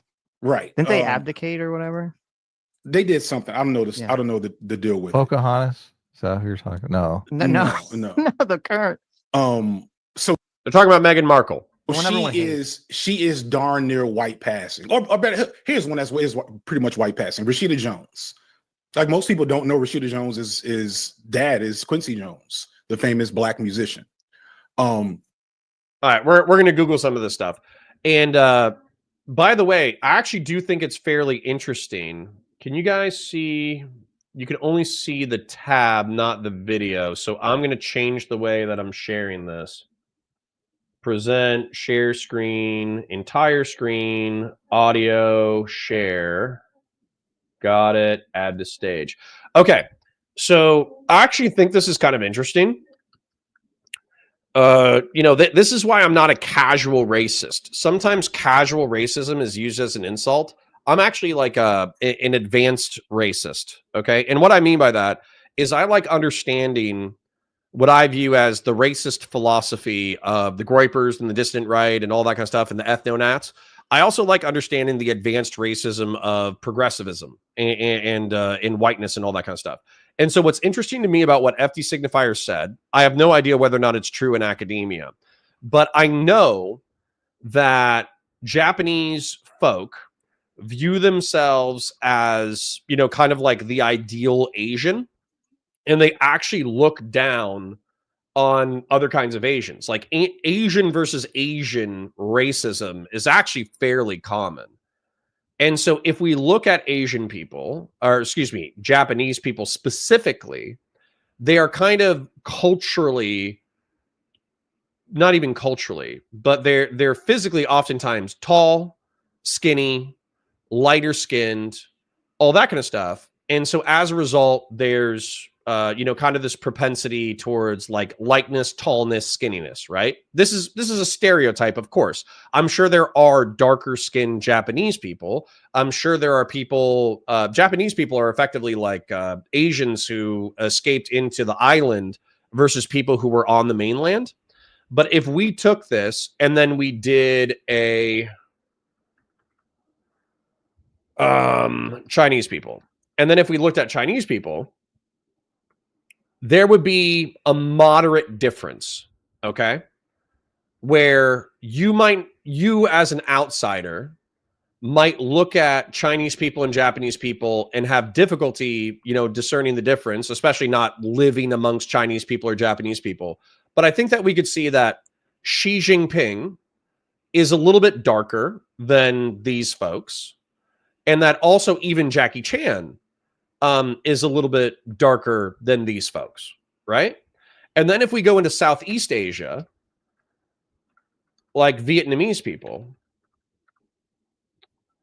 then it's going to be a stereotype again, and there's going to be light-skinned and dark-skinned folk, but there are going to be people with a darker complexion. And so there is like inter-Asian racism that doesn't just have to do with features. It also has to do with like darkness of skin and proximity to like India and proximity to like foreign cultures. Like I'm pretty sure Burmese people are also typically darker and have some Indian features, right? And so I think it's interesting because whenever I hear whiteness stated by a progressive academic, oftentimes it's almost solely in the European context.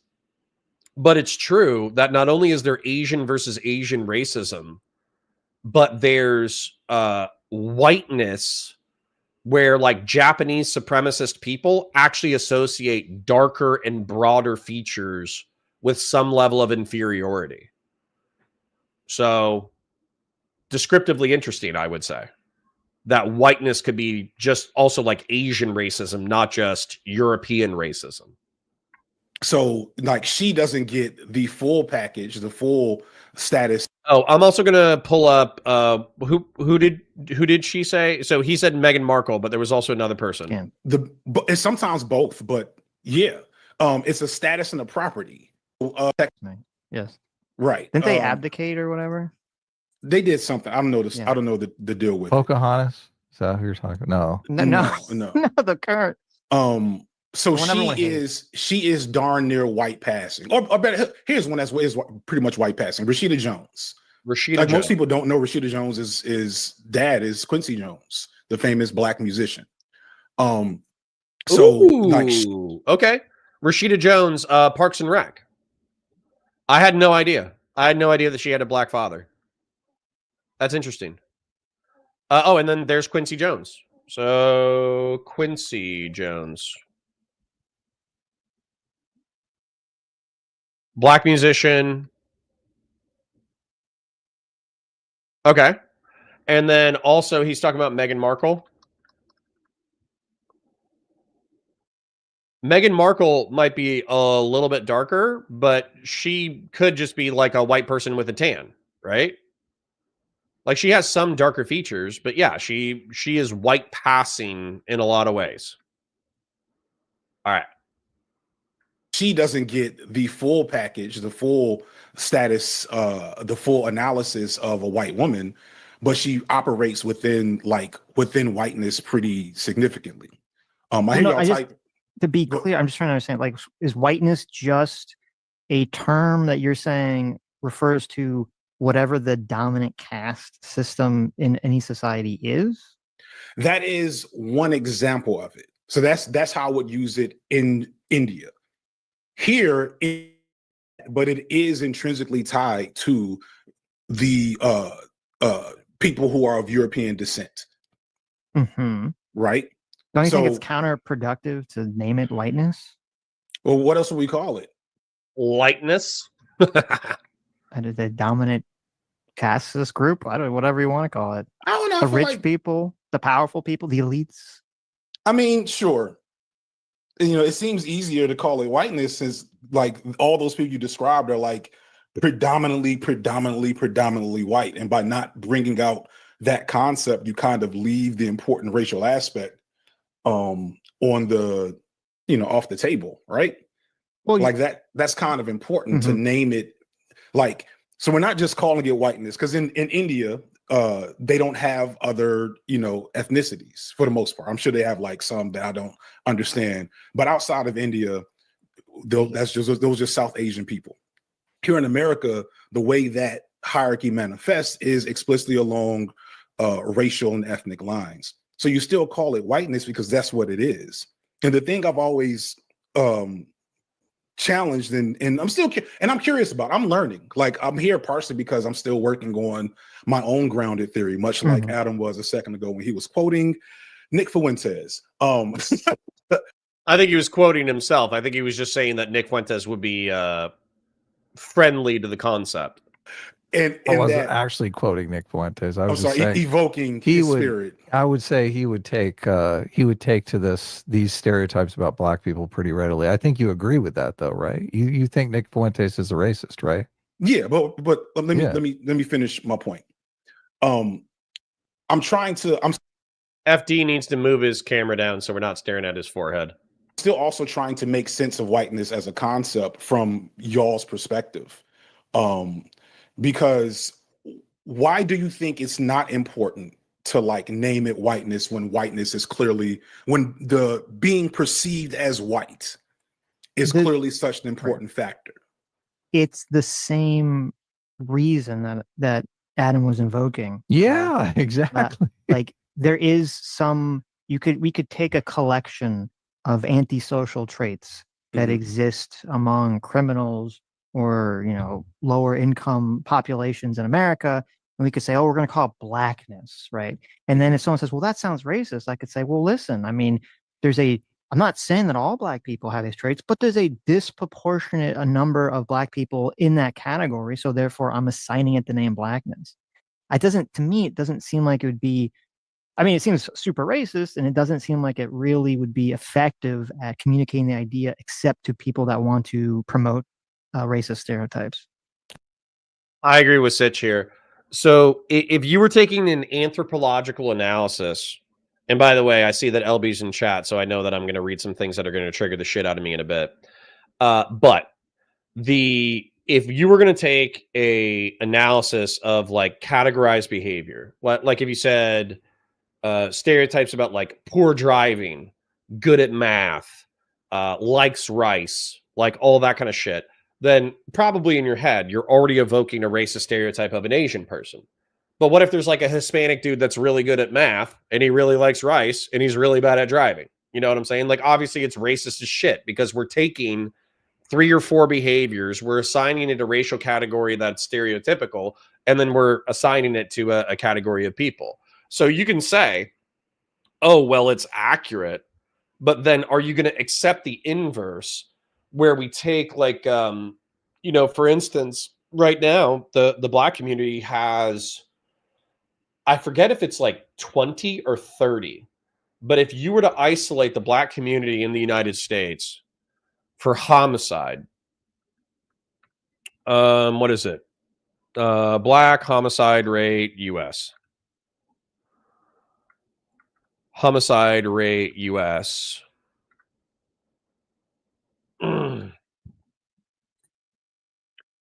It's not giving me the per 100,000 stat. I know that it's probably greater than 20 per 100,000. I wish it was giving me the actual like per 100,000 rate. But the truth is the United States averages around current homicide rate US. I think we're around like 5 per 100,000. Yeah, so we're at like 6.3 right now. In 2018, we're around 5. We're bouncing between 5 and 7, right?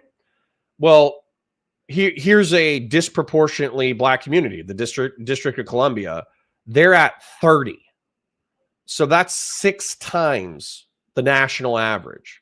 Louisiana is also a disproportionately black state, and they're at 16, which is triple the homicide rate of the national average.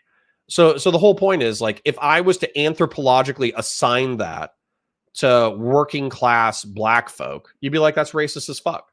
And you know why? Because it is.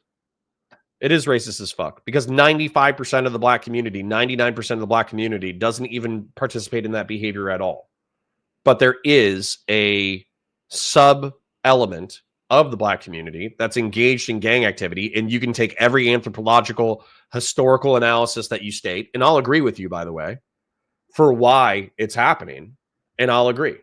So I would never anthropologically assign homicide to blackness, although I'm sure Nick Fuentes probably would. I'm gonna let the content flow a little bit more, and then I'll jump into chat. It would be super effective at promoting racist stereotypes, though, Sitch. Very effective. At True. Actually making society better. Right. But so it's a couple of things. One, that already happens. Like, let's be clear. Of course. That is not like a hypothetical. That's a real thing. But academia is not signing off on it. Well, yeah, of course. I mean, academia is not. That's the biggest difference right there. But academia once did sign off on it. That's why I brought up the phrenology, obviously. Right. And so you wouldn't accept phrenology as not racist just because academia signed off on it, correct? Why does academia no longer sign off on it, though? Because it's untrue. Well, it's not just true, but also academia has become very left-wing oriented anyway. But what was their, like, what result are they trying to avoid? Is a point I'm getting at. Like, racist stereotypes. It's not, but what do stereotypes produce for everyone except white people? Not just bigotry, but also bad results. Like if I Adam, all right. Mm-hmm. And here's why I have this opinion. If I made a video talking about how racist you guys are, mm-hmm. that would be literally the only thing I could ever do to hurt you for the most part. And only because I've amassed a large following. We're getting into systemic analysis. Mm-hmm. Right? If you see me on the street and tell the police I look suspicious, you know what I'm saying? You're making my point about the racist stereotypes. People are more likely to do that on the street because of racist stereotypes. Right. What I'm trying to say is the stereotypes that you all are afraid of mostly mean nothing. I hate this line of argumentation.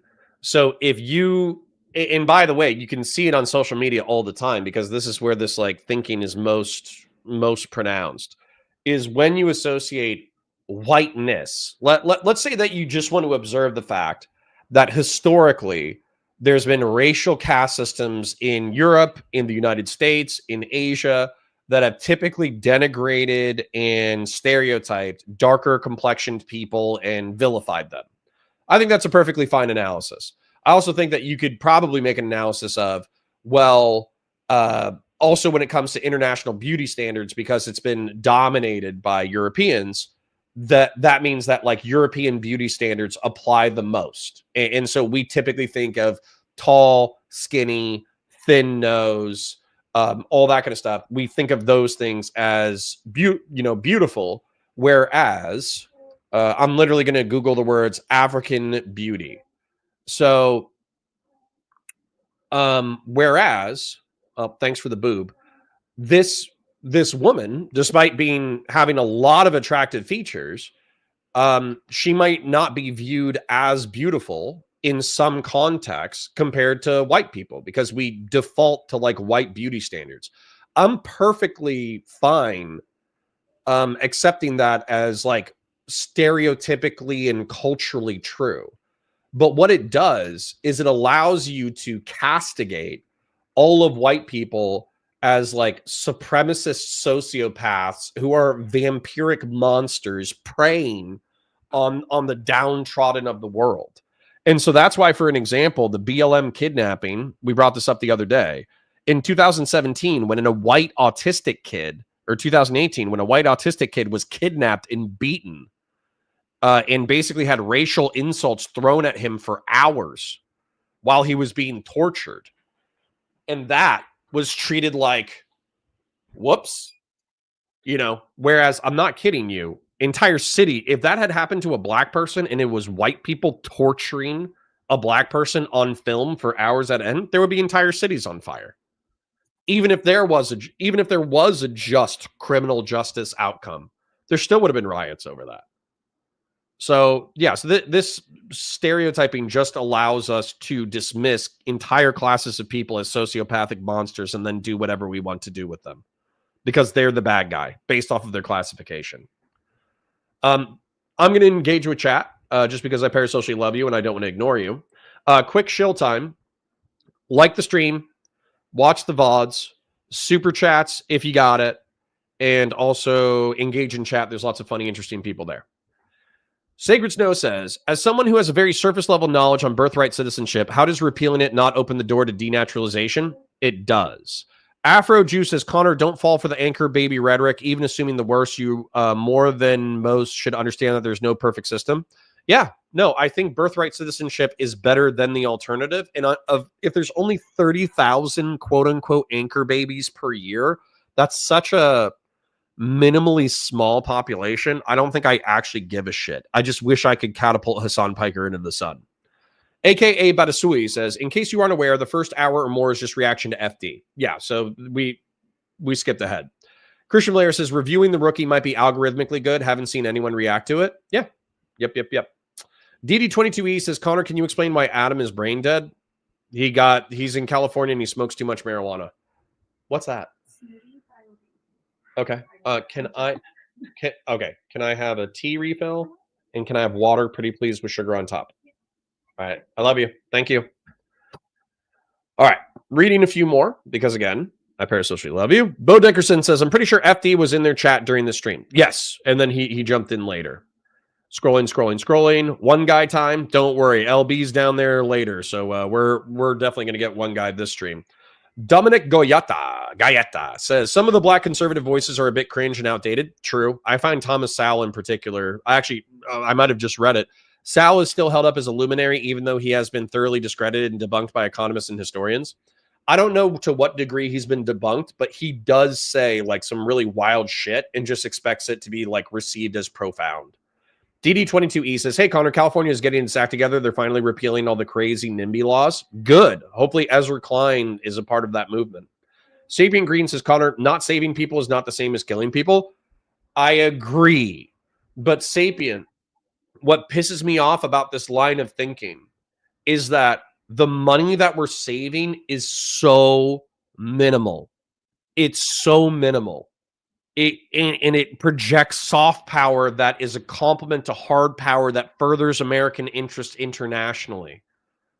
By cutting PEPFAR, which was $6.5 billion per year, out of the 14 million dead people, I think that PEPFAR is 3 million projected. And that shit is going to save the American citizen $18 per year. If you are going to spend my taxes, number one, I want it on domestic infrastructure and improvement in schools and all that kind of shit. Number two, I want it on the military. Number three, saving 3 million people by spending $18 per year is a perfectly fine use of my tax dollars. You know, if I can pay for lasers that are capable of cutting human beings in half going onto a C-130, awesome, by the way. Awesome that we're arming C-130s with lasers that can cut people in half. If you can spend, I don't know, $100 of my tax revenue per year on cutting people in half with lasers, then you can spend $18 on preventing AIDS. So, Sapien, I agree with you morally. I don't care. Or I agree with you analytically. I don't care. But anyways, for the sake of flow, let's get back into the content. Don't worry, I'll still be reading chats. You don't fear being seen as a racist the same way I fear whether or not I make a police officer nervous. Yeah, but you that just doesn't. you just said the only way that you could hurt us is to go on your YouTube channel and accuse us of racism. It's literally the only way. Which is more likely to happen. Wait. Which is more likely to happen? Shadow 2 Bravo says, I love you too, Connor. I was an infantry sniper, not SF. Come to Idaho and we can have some beer when I win my election next year. Excellent. Me to get profiled by police officers, or you to get, or do you go to for someone on the left to go on their YouTube channel and call us racist? I mean, I bet it's happened to us far more than you've been racially profiled. And how is that hurt y'all? Almost not at all. Well, that's not the point. It's still bad behavior. It's who knows how. It's definitely, prevented people from the left from engaging in our. What reparations were in the Emancipation Proclamation? I'm going to check it out. Probably cost us money, fans, viewership. Oh man, that sounds tough. I know. Very tough. Well, how many nights have you spent in jail from being racially profiled? None, thankfully. So it hasn't affected you at all. It's just fear. Oh no, no. I haven't been to jail yet. Okay. But even me in this cost us money. Oh man, is this y'all's job? Do y'all do this day job? Is this y'all full time? This is like a part-time gig. So all right. So yes, I'm sorry your part-time gig got thrown off because some lefties, probably with as many or less subscribers than you. LB, if you have a specific, I just Googled it and the AI summary said that there wasn't a reparations segment of the Emancipation Proclamation.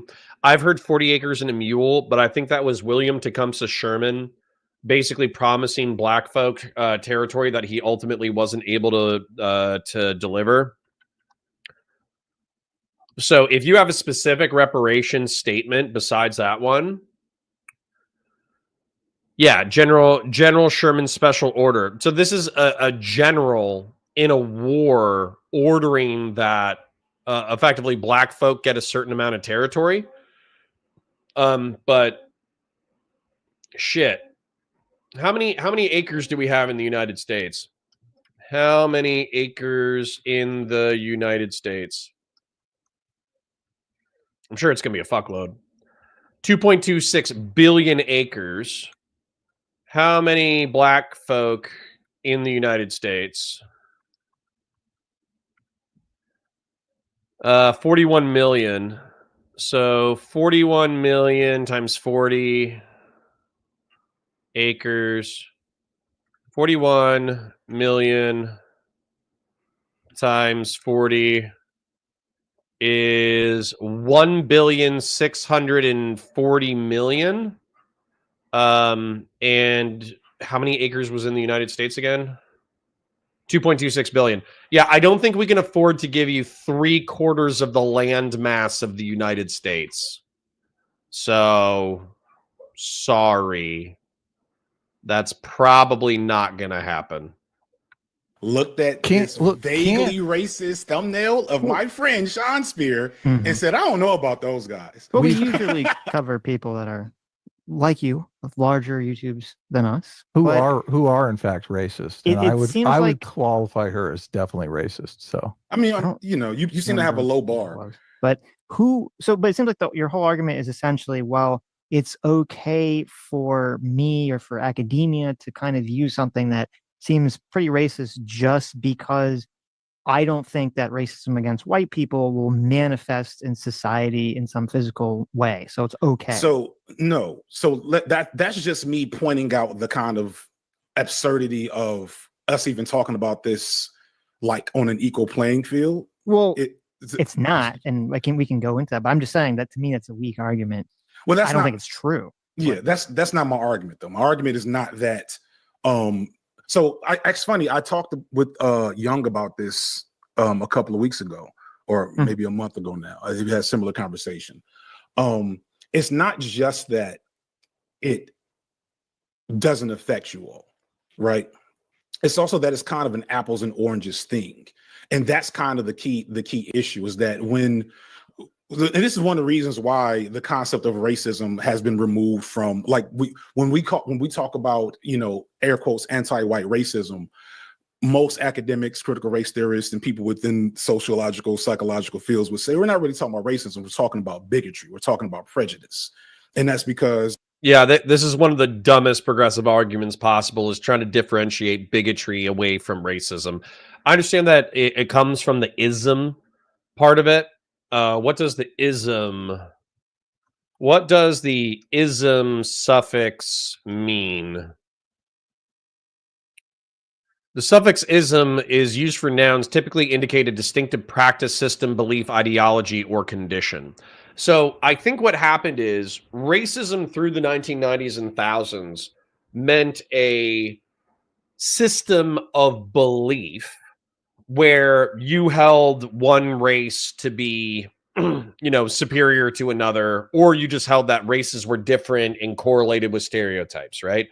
That's kind of what racism meant through the 90s and the thousands. What sociologists did, though, is they said, well, the system of white supremacy is consciously and subconsciously infused into the character of the United States of America, whereas anti-white racism can be culturally systematized, but it's not a part of like some foundational legal political structure. Therefore, anti-white racism is not, you know, it isn't as prevalent or socially or culturally reinforced as anti-black, anti-Hispanic, and anti-Asian racism.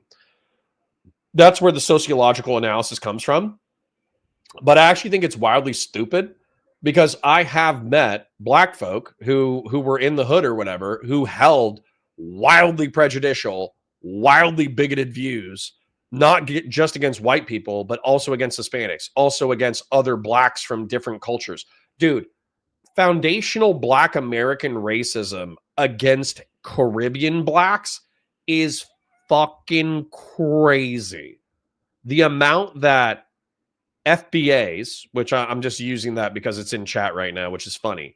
The amount to which FBAs stereotype and hate Caribbean blacks like Dominicans and Jamaicans, it makes some like Confederate white racism look tame. It's actually crazy. I'm sure you all chat said with me, for racism to be real, it has to be included P with plus power. P equals R. Yeah. Yeah, it has to. Why? Why does it have to be FD? I don't think I'm going to get a good answer to that question. So, and there's a reason why that is a thing. It's because historically, when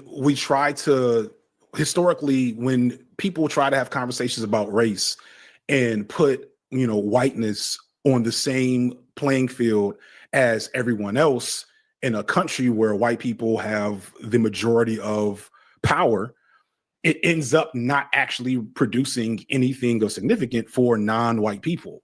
It ends up kind of starting things at a point where, you know, we've already conceded every major issue, because it's like, well, it's the colorblind racism conversation, you know? Right. So, well, two things. Number one, you should actually look into, I don't know if you've looked into sort of the origin of when P plus P equals R, that concept became popular, because it was really popularized in response to conservatives calling affirmative action policies racist. It was really a kind of a, not really like this is an important academic thought. It's really more like a propaganda tool, like, well, we don't want people on the right to be able to call all our policies racist, so we're going to redefine the term racism. That's really how that took off. I mean, but it's still, so I don't know much about that particular nugget of information, but that sounds like it makes sense. Like that's exactly, first off, I want to be clear, because you said this earlier, and I don't know if y'all caught this. I'm not a fan of identity politics for the most part. I find identity politics. You caught what I was giving out there when I pointed out that Obama essentially exacerbated the flaws of identity politics to a point where it broke people's brains, for lack of a True way of putting it. So I want to first put that out there. But The affirmative action conversation is exactly what I'm talking about. So affirmative action, which never worked for Black people. I'm sure you all know this, right? That the number one beneficiaries of affirmative action were white women. Yeah. Bill Burr has this like excellent stand-up comedy routine where fucking white women are throwing white men under the bus, where all the exploitation that white men have done throughout history of other, like people and other people of color, and white women like turned around and were like, oh yeah, and you oppressed us too. And it's like, lady, you helped me do the oppression. There's a lot more profanity in the Bill Burr bit, but white women in particular seems to have, when they were benefiting from the exploitation of people of color and benefiting from the material exploitation of colonialism and historical injustice, they were all about it. But the second they realized that they could also claim oppression from white men, they were like, sick, I'm going to get my bag. LB says, it's true everywhere, Connor. Colorism isn't unique to America, but America, it's about whiteness. Yeah, I was, LB, I think what's going on is I knew colorism was a thing, but I don't use that term a lot. So I kind of forgot that colorism existed as a term independent. And it was surprising to me to hear FD whiteness using whiteness in a Asian context. I've never heard it used that way before, because I think whiteness anthropologically has typically been associated with Europeanism, right? Sen Patty says, my skull indicates that I FBs and get hella money. True. Christian Blair says, Connor is advanced. He introduced me to the slur dictionary. He might even have written it. I don't know. Yep. DD22E says, yes, they do this comes from the idea that China was watered down by barbarian invasions. Yes, like the Manchurians and the Mongolians. Yes. And they think that they hold the mantle of Chinese civilization. Interesting. I knew that, but I didn't fully know that historically. That's interesting, because they were conquered by the Manchu and they were conquered by the Mongolians. And then also they had like the Western Turco-Mongol raids that created the Uyghur. So yeah, I could see how Japanese racist hierarchy would incorporate that. DD22E says, Korea has a similar idea, but instead of Japan thinking they're the true successors to the Tang dynasty, for Japan, Koreans think of themselves as the true successors of the Ming. Interesting. I didn't know that. That's actually really cool. Not the racism part, but the historicity of it. Fashion 40 says, white is seen as right no matter where in the world you're at due to colonialism. A lot of Japanese people strive to look European. Interesting. Kiro says, Koreans are the arrogant ones now. K-pop got them feeling themselves. Oh, nice. Yeah. Okay. Cool. Chat's quite passionate about the Asian racism. Just because we're about to hit 100. So I parasocially love each and every one of you. Thank you for coming by and spending part of your day with the stream. Like the stream. It's free. It pushes us in the algorithm, lets other people know we're live. Engage in chat. There's lots of really funny, interesting, cool people in chat. Watch the VODs. That gives me AdSense revenue. If you have a super chat that you want to throw my way, it's appreciated, never required. And if you want to gift memberships or become a member, please do so as well. Thank you. That the average DEI workshop person looked like Robin DiAngelo, right? So that's number one. That's important to understand, is that affirmative action never worked. However, in concept, the whole point of affirmative action was to recognize that the institutions and systems of power were always going to maintain the status quo as they existed, that Black people had, been pulling themselves up by the bootstraps, et cetera, or the ones that did. And they were getting into positions where they should be getting access to resources, should be getting access to jobs and education, et cetera. And they were being denied that access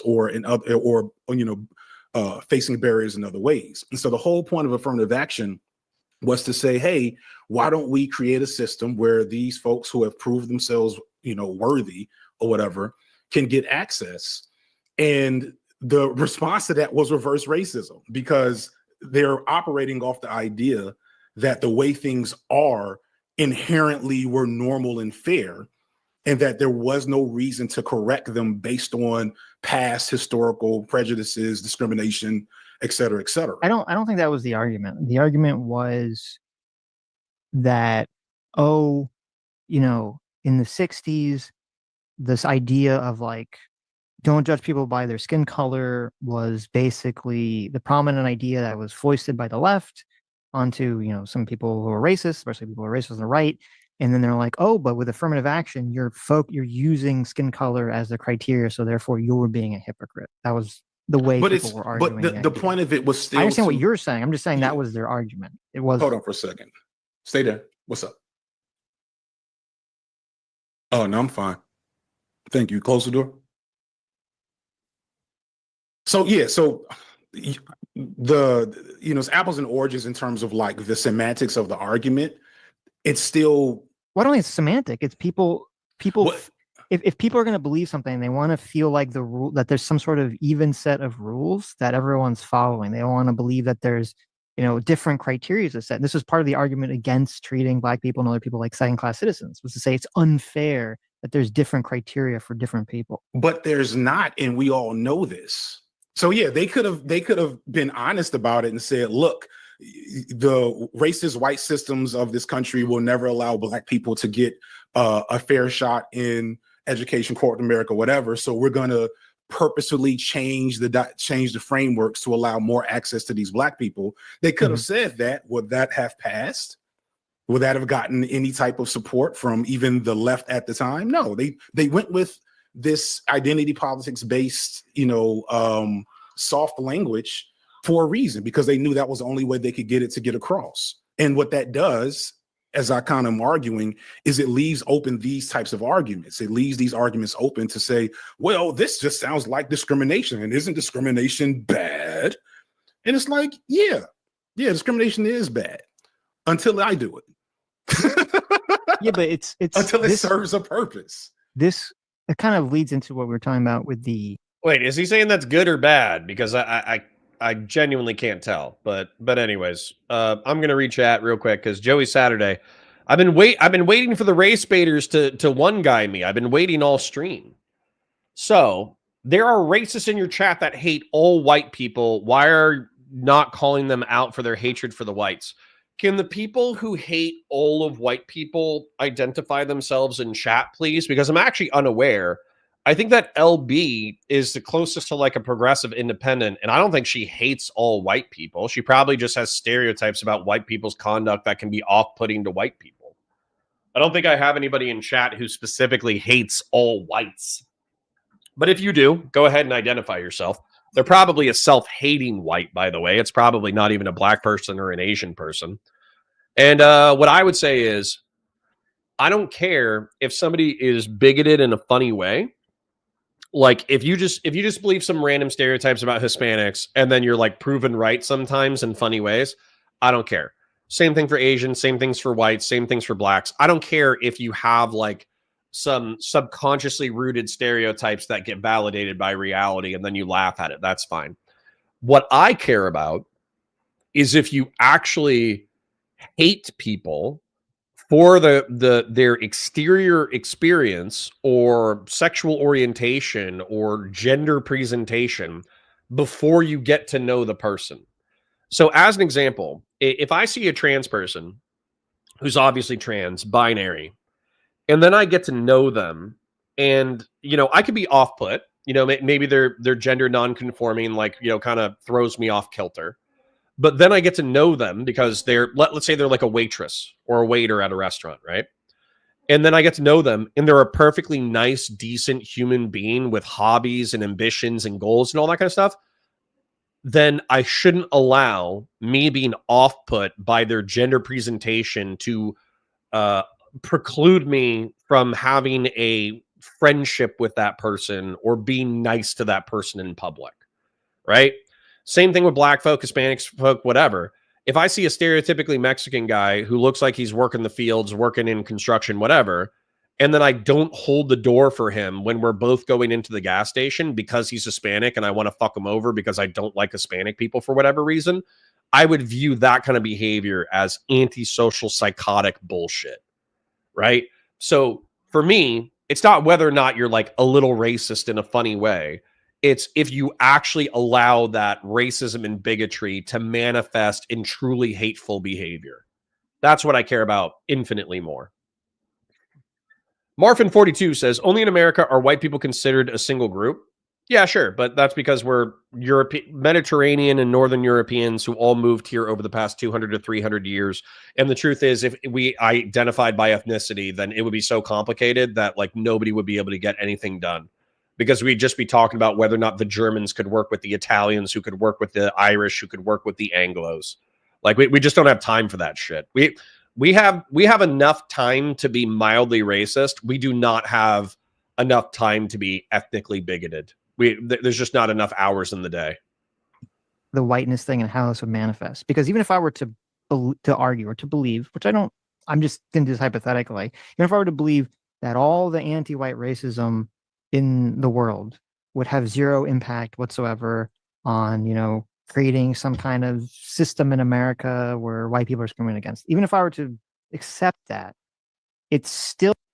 Bo Dickerson says 21.3 per 100,000. This was back when I was talking about homicides. Yeah, so if that's black folk, then black folk have quadruple the national homicide rate, which fucking sucks. And we should address it in all the ways possible.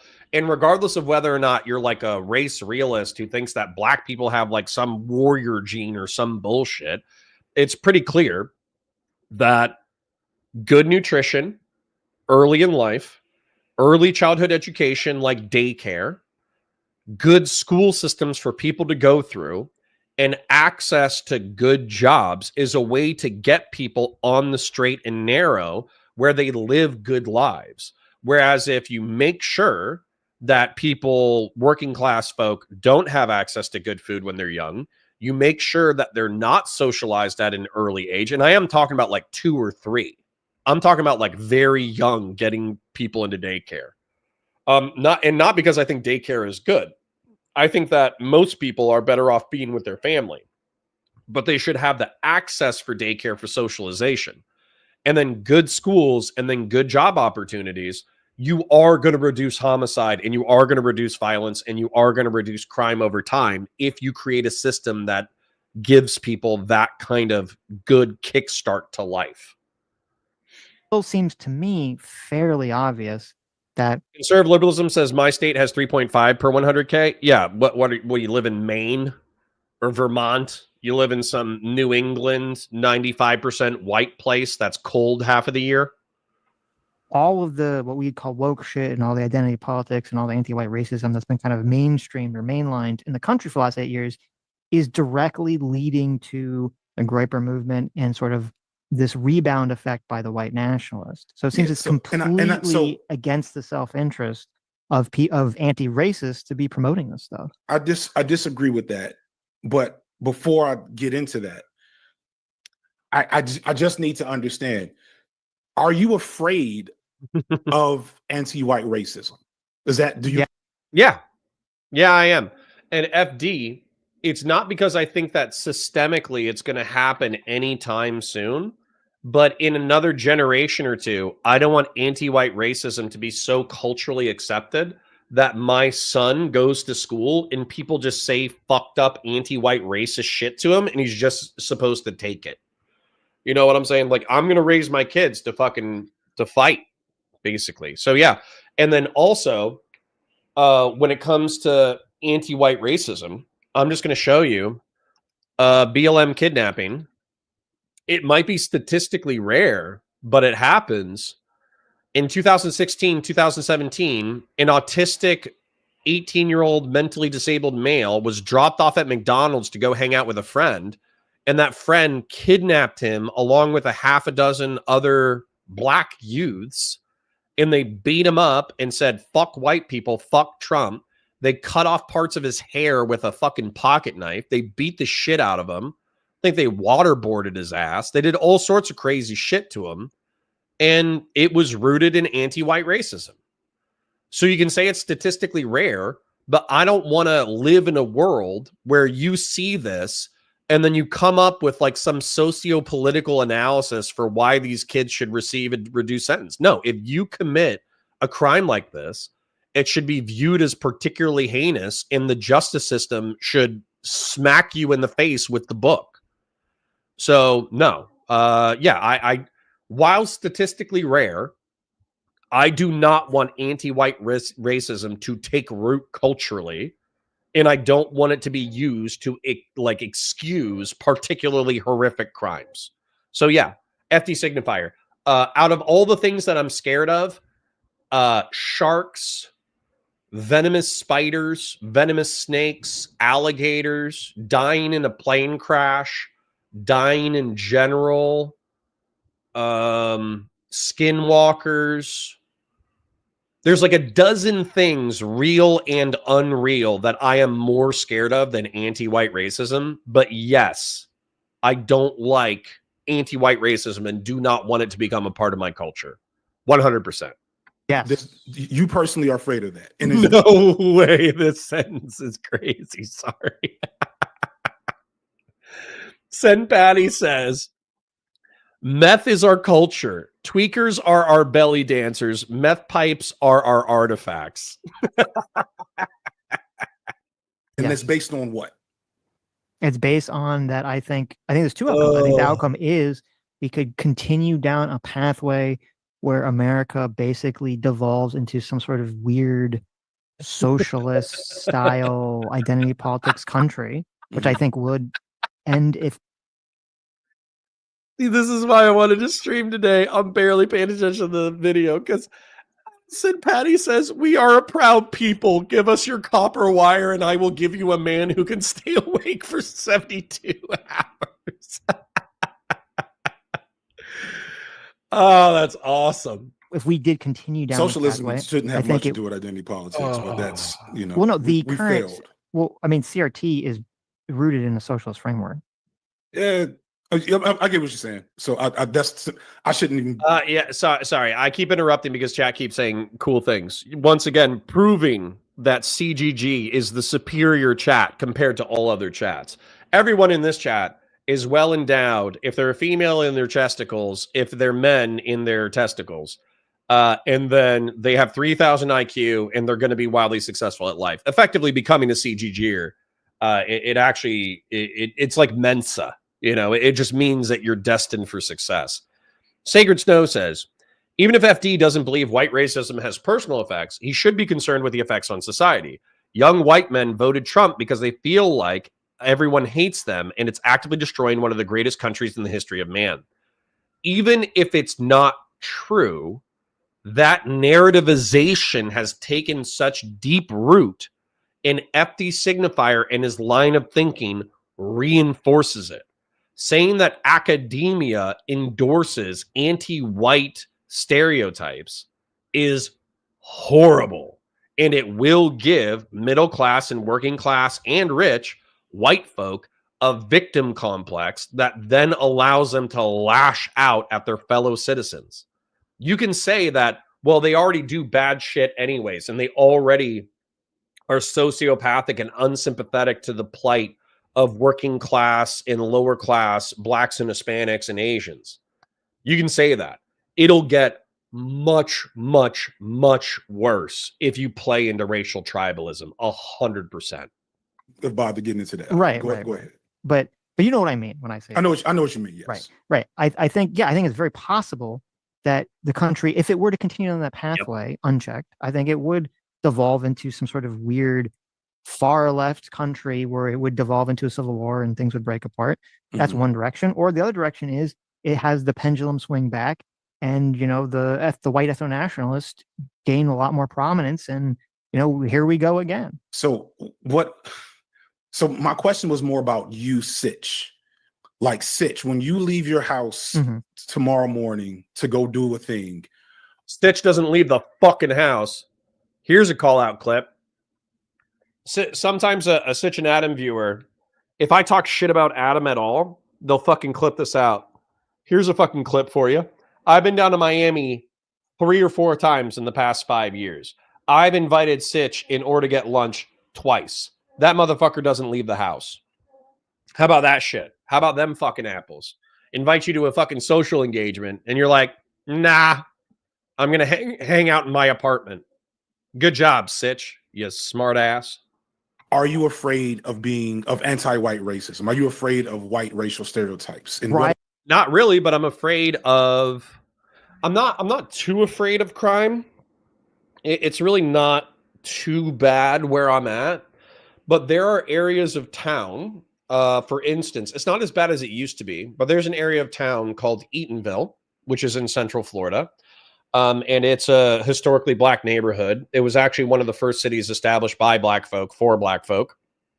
And when I drive through there, there's some rough parts that, you could get carjacked. You could get solicited for drugs or prostitution. OBT, same thing. There's homicides and drug violence and all that kind of stuff. And it's not so much fear that I think I'm individually going to be attacked, because there are enough white and Hispanic folk that go in and out of those sides of town that it's not like racial tribalism the way it is in different cities. However, there are businesses down there that a lot of people, like I use a tire shop down there because they're cheap and they're good and all that stuff.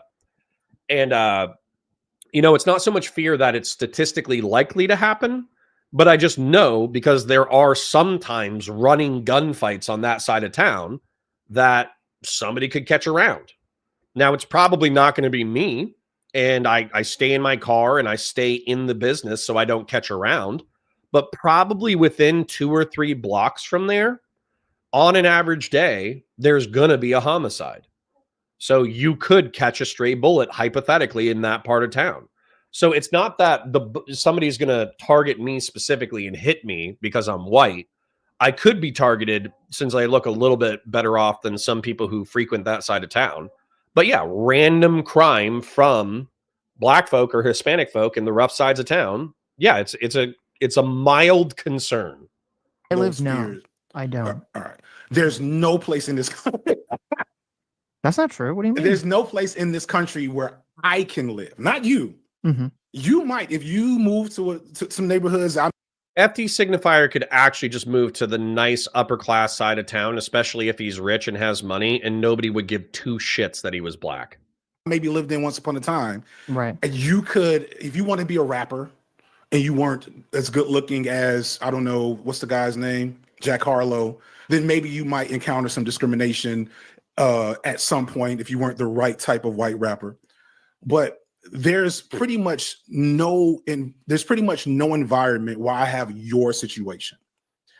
And that is a major key here. Like, we can't speak about anti-white racism in the same breath as actual.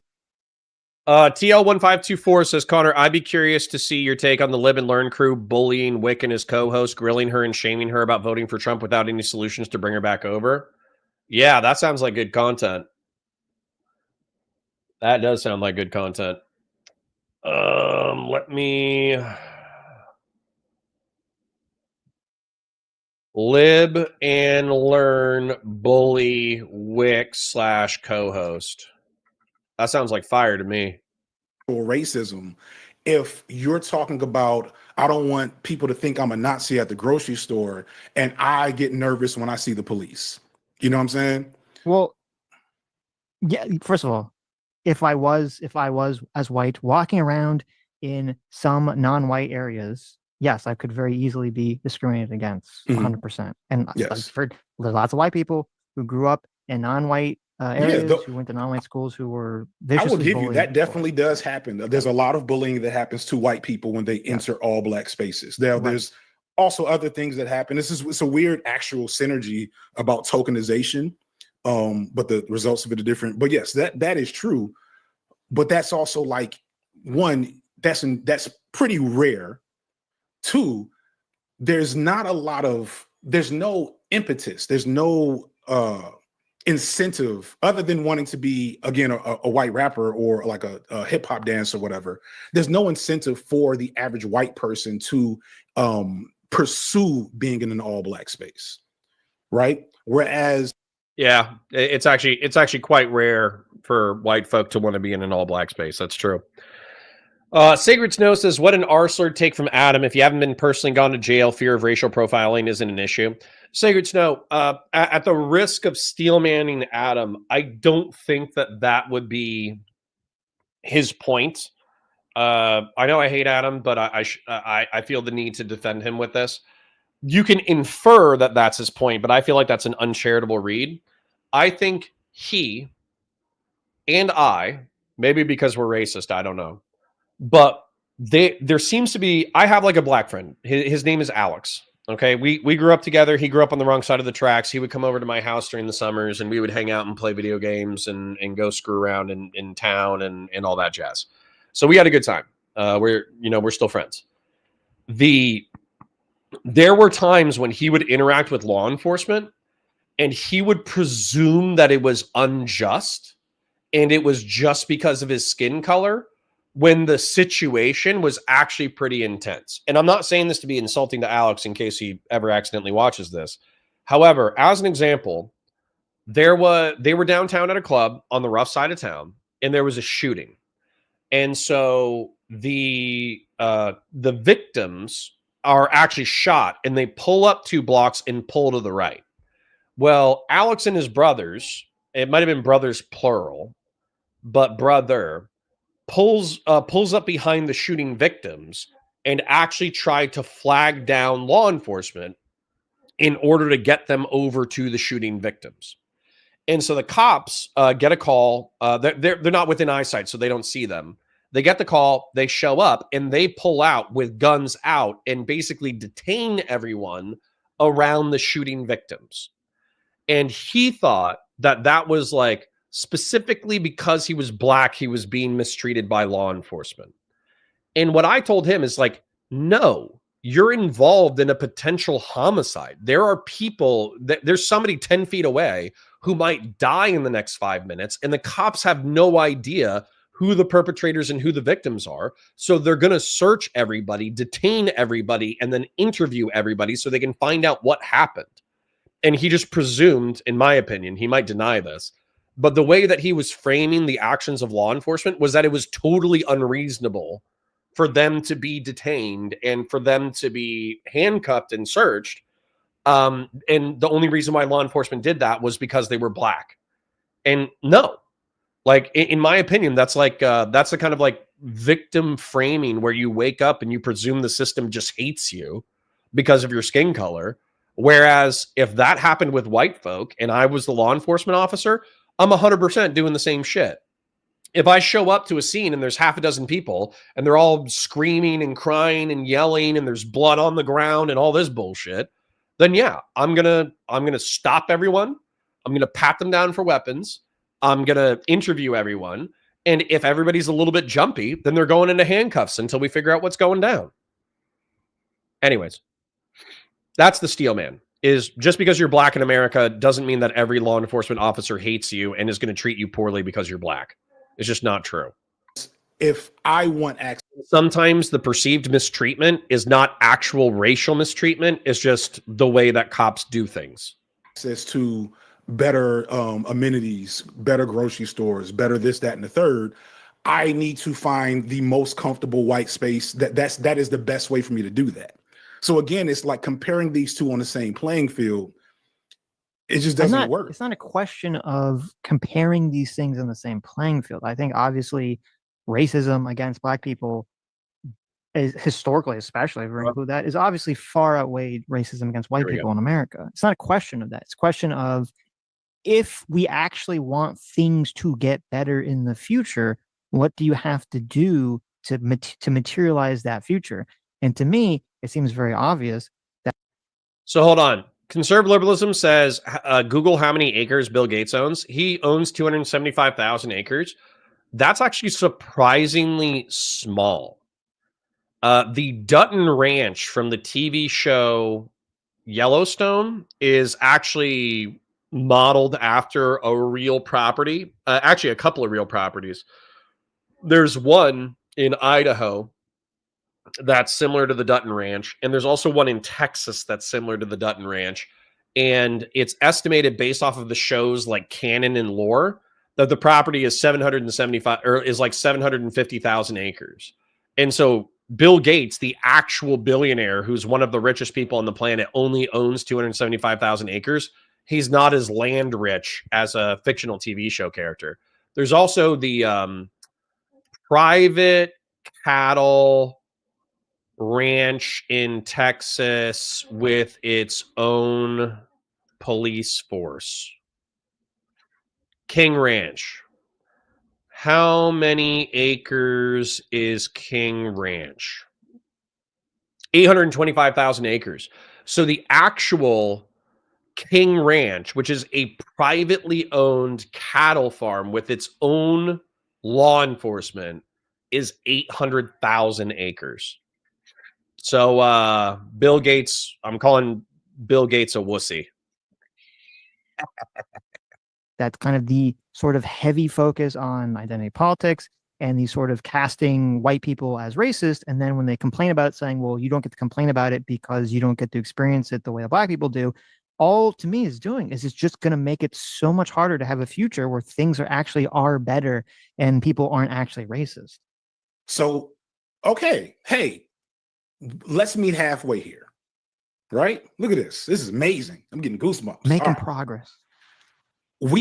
Sitch is actually incredibly reasonable and intelligent and capable of understanding argumentation. So I'm happy that FD is surprised by Sitch's intelligence and charity. Both, I think, agree that identity politics are cooked and that the way identity politics have been weaponized and C-Dub says, if I give 40 acres and a mule to the black community, can I get the pass? I mean, I think that's only fair. utilized, including affirmative action in the 60s, right, are not good and mostly end up being used to put a handful of minority status people in power, become this like, political football to pass around right-wing spaces to show examples of anti-white racism, et cetera, to allow what Barack Obama did to be something that is still championed and greatly supported by liberals and black liberals alike.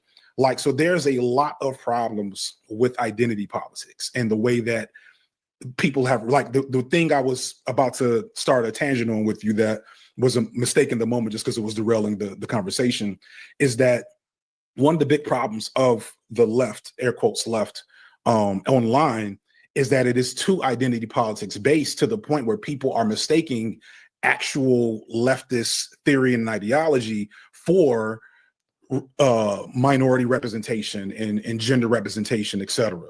And what that really is now a black president gets to drop bombs on Gaza. Based. You know what I'm saying? And so that actually isn't good for the movement I believe in. And so the thing, though, where we end up fighting is that we don't, even if you weren't like a socialist, even if you weren't, which clearly you are, otherwise I wouldn't be here and the chat wouldn't be being so nice to me. Right. Even if you weren't a hardcore socialist, if you are still of the mind that anti-black racism and anti-white racism should in any way be discussed on the same playing field, then there's like they should be discussed on the same playing field because they're both a form of bigotry. If you want to say white racism is worse because it's backed by the power of the state, we can have a conversation about systemic racism. But if we're talking about tribal identities, being bigoted and otherizing people, it's the same thing in that regard. Haven't gotten past the first step yet, right? Like we can get away from the nonsensical identity politics, the Robin DiAngelo of it all, the DEI workshops, and all this captured capitalist neoliberal nonsense. We can have synergy on that, but we do need to get to the bottom of the ways in which whiteness moves and the ways in which whiteness, like, because the thing that I'm trying to like ground here is that when we talk about white people being racist, I'm not talking about a sense of hatred or animosity towards black people that is even conscious 90% of the time. I'm talking about how whiteness kind of move. Like when there's a study, I invite you to maybe bring it up one day if you have time, because I know you're a researcher. I wish I could find it. You know, I'm just going to Google it right now because I know I'm sure it'll pop up. Hey, FD, why is the equality of the playing field as you lay it out? Why is that relevant? Why is equality of the playing field relevant in terms of like what? Like going back to affirmative action? Even if I give it to you, if I say, look, the black stereotypes are 10 times worse. The white people are carrying around a bazooka and you've got a pocket knife. Okay. The stereotypes against the white people don't do as much damage. Why is that relevant? And we're talking about, hey, let's put our weapons away. Like, so maybe we shouldn't. Well, because I think you all don't even realize you're holding weapons. Does that make sense? How can you even say that when I'm clearly articulating the problem to you? Sitch is because he's talking about systems, not just interpersonal bigotry. And oftentimes a lot of the systems that white Americans just presume are benevolent or neutral, black folks don't view as benevolent or neutral. Out the problem. You admit that the black stereotypes are a problem.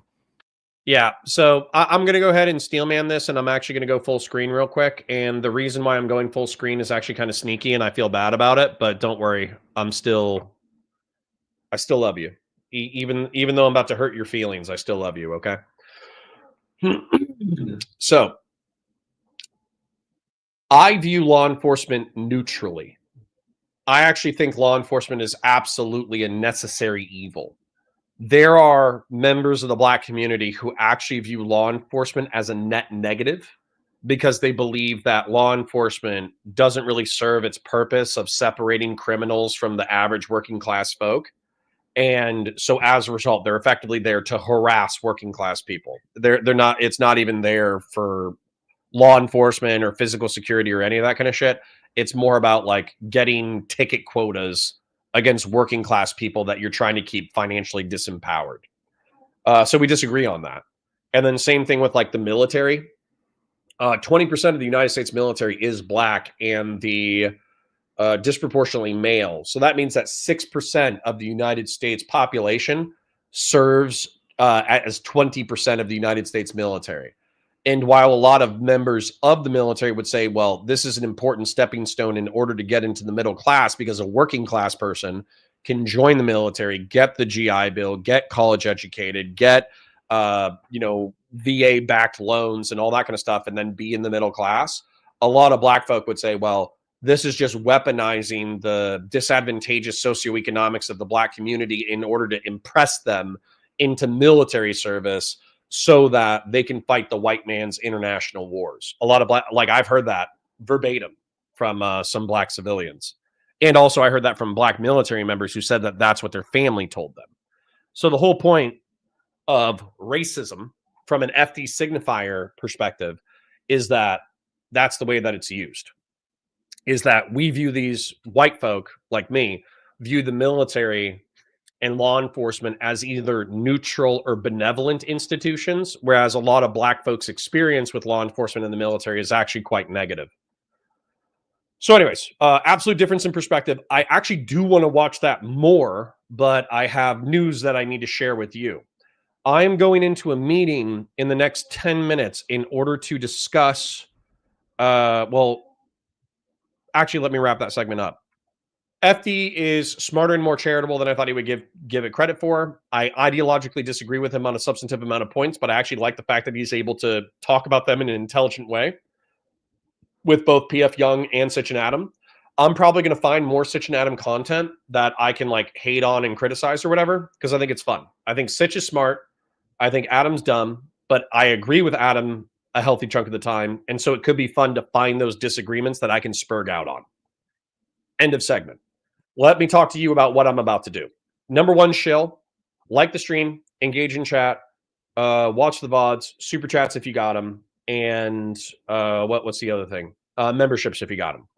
I'm going to go into a meeting in the next 10 minutes in order to establish Counterpoint Sci-Fi and Counterpoint's Star Wars. So we're about to launch another 2 channels with the breakdown formula related to science fiction content and Star Wars content. And the hope is that between 25 hours a week of Valor streaming content and 20 hours a week of YouTube content related to, or 20 hours worth of work related to this pre-recorded breakdown content, we are going to start making a healthy chunk of cash. We're doing well. You know, it's not perfect. You know, Grassroots had to decrease his oiling a little bit. So it's not perfect, but it is really, really, really good, especially considering we've only been doing this for 2 or 3 months. So wish me luck, basically. I'm going to read chat and I'm going to try to catch up. I do see we got another donation, and I'm going to have to dip out in like 5 minutes. So I'll do as much as I can. Noonan Star says, this is a disingenuous conflation. Black men got the vote before white women. That is an interesting historical fact that I love, that black men got the vote before white women. I think it's hysterical. DD22E says, hey, you know what? Say, Connor, know your enemy, thy enemy. The enemy in this case is being racist. No, it's not. We're all, somebody said, we can all admit that we're a little racist. And it's like, yeah, we're all a little racist.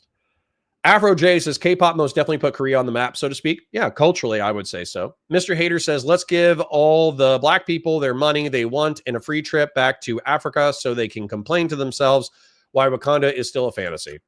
As always, Mr. Hater, thanks for the insight. You suck. Udork says Sherman was based, true salamander energy. Yeah, he burned Georgia, but then he was nice to civilians. True. LB says Japan occupied China too. Yep, in the early 20th century. FD says test. This has been an interesting watch. Hey, FD, if you ever want to chat, I would love to chat. I hope you're still here. I'm like 20 minutes behind in chat, so if you're not here, it's not a problem. But I do like, I like what you had to say, even if I disagree with portions of it. Yes. Connor missing out on the important chats. Anyways, look who showed up. Yeah. FD says, I was mocking the framing. I wasn't serious. I had made the point beforehand. Gotcha. Well, sorry. My chat was my chat was distracting me. So apologies if I missed one of your points. FD says, that is, I'm on the hunt for these analysis moments, working on something big. Cool. Then scrolling. Sacred Snow says, I think the wait time is closer to 30 minutes, though. However, he could go on an unhinged rant about either group in this video, and we'll be 2 hours behind. Yep. Okay. Yeah, LB, if you want to, or excuse me, not LB, FD, I have to jump off for a meeting, but basically, if you want to chat sometime, I'd love to. How do I get in contact with FD? What's popping, gang? I was criticizing Sitch and Adam on FD Signifier, and then we bumped into FD Signifier. He said, did someone use a sociological analysis to make those guys not go to jail? Did someone use a sociological analysis to make those guys not go to jail? I don't think I'm understanding the point, but that's okay. Sorry if I'm scrolling. Connor's scared of sharks. Yes. Sharks are fucking terrifying. You understand you can just be swimming and some giant fucking monster can just swim up and fucking chomp you in half? Vogue says, I've been a CGGer for years. Living in Connor's walls has cured my male pattern baldness. Based, folks, but based. FD says, I don't think there's compelling evidence for this talking point. Well, we'll talk about it. Young Locke says, ever since joining the Discord, my dick has grown 6 inches. It's true. FD says, white people have had a victim complex since slavery as it pertains to race. I don't think it will get worse than that. I think it will, and I think it can. QC says, I'm an OG CGGer. I was here during Connor as a Nazi Twitch ban. True. LB says, also at Connor, removal of black history in public schools in West Point beg to differ. It's white supremacy alive and in color. Well, give that talking point to FD and we can chat about it.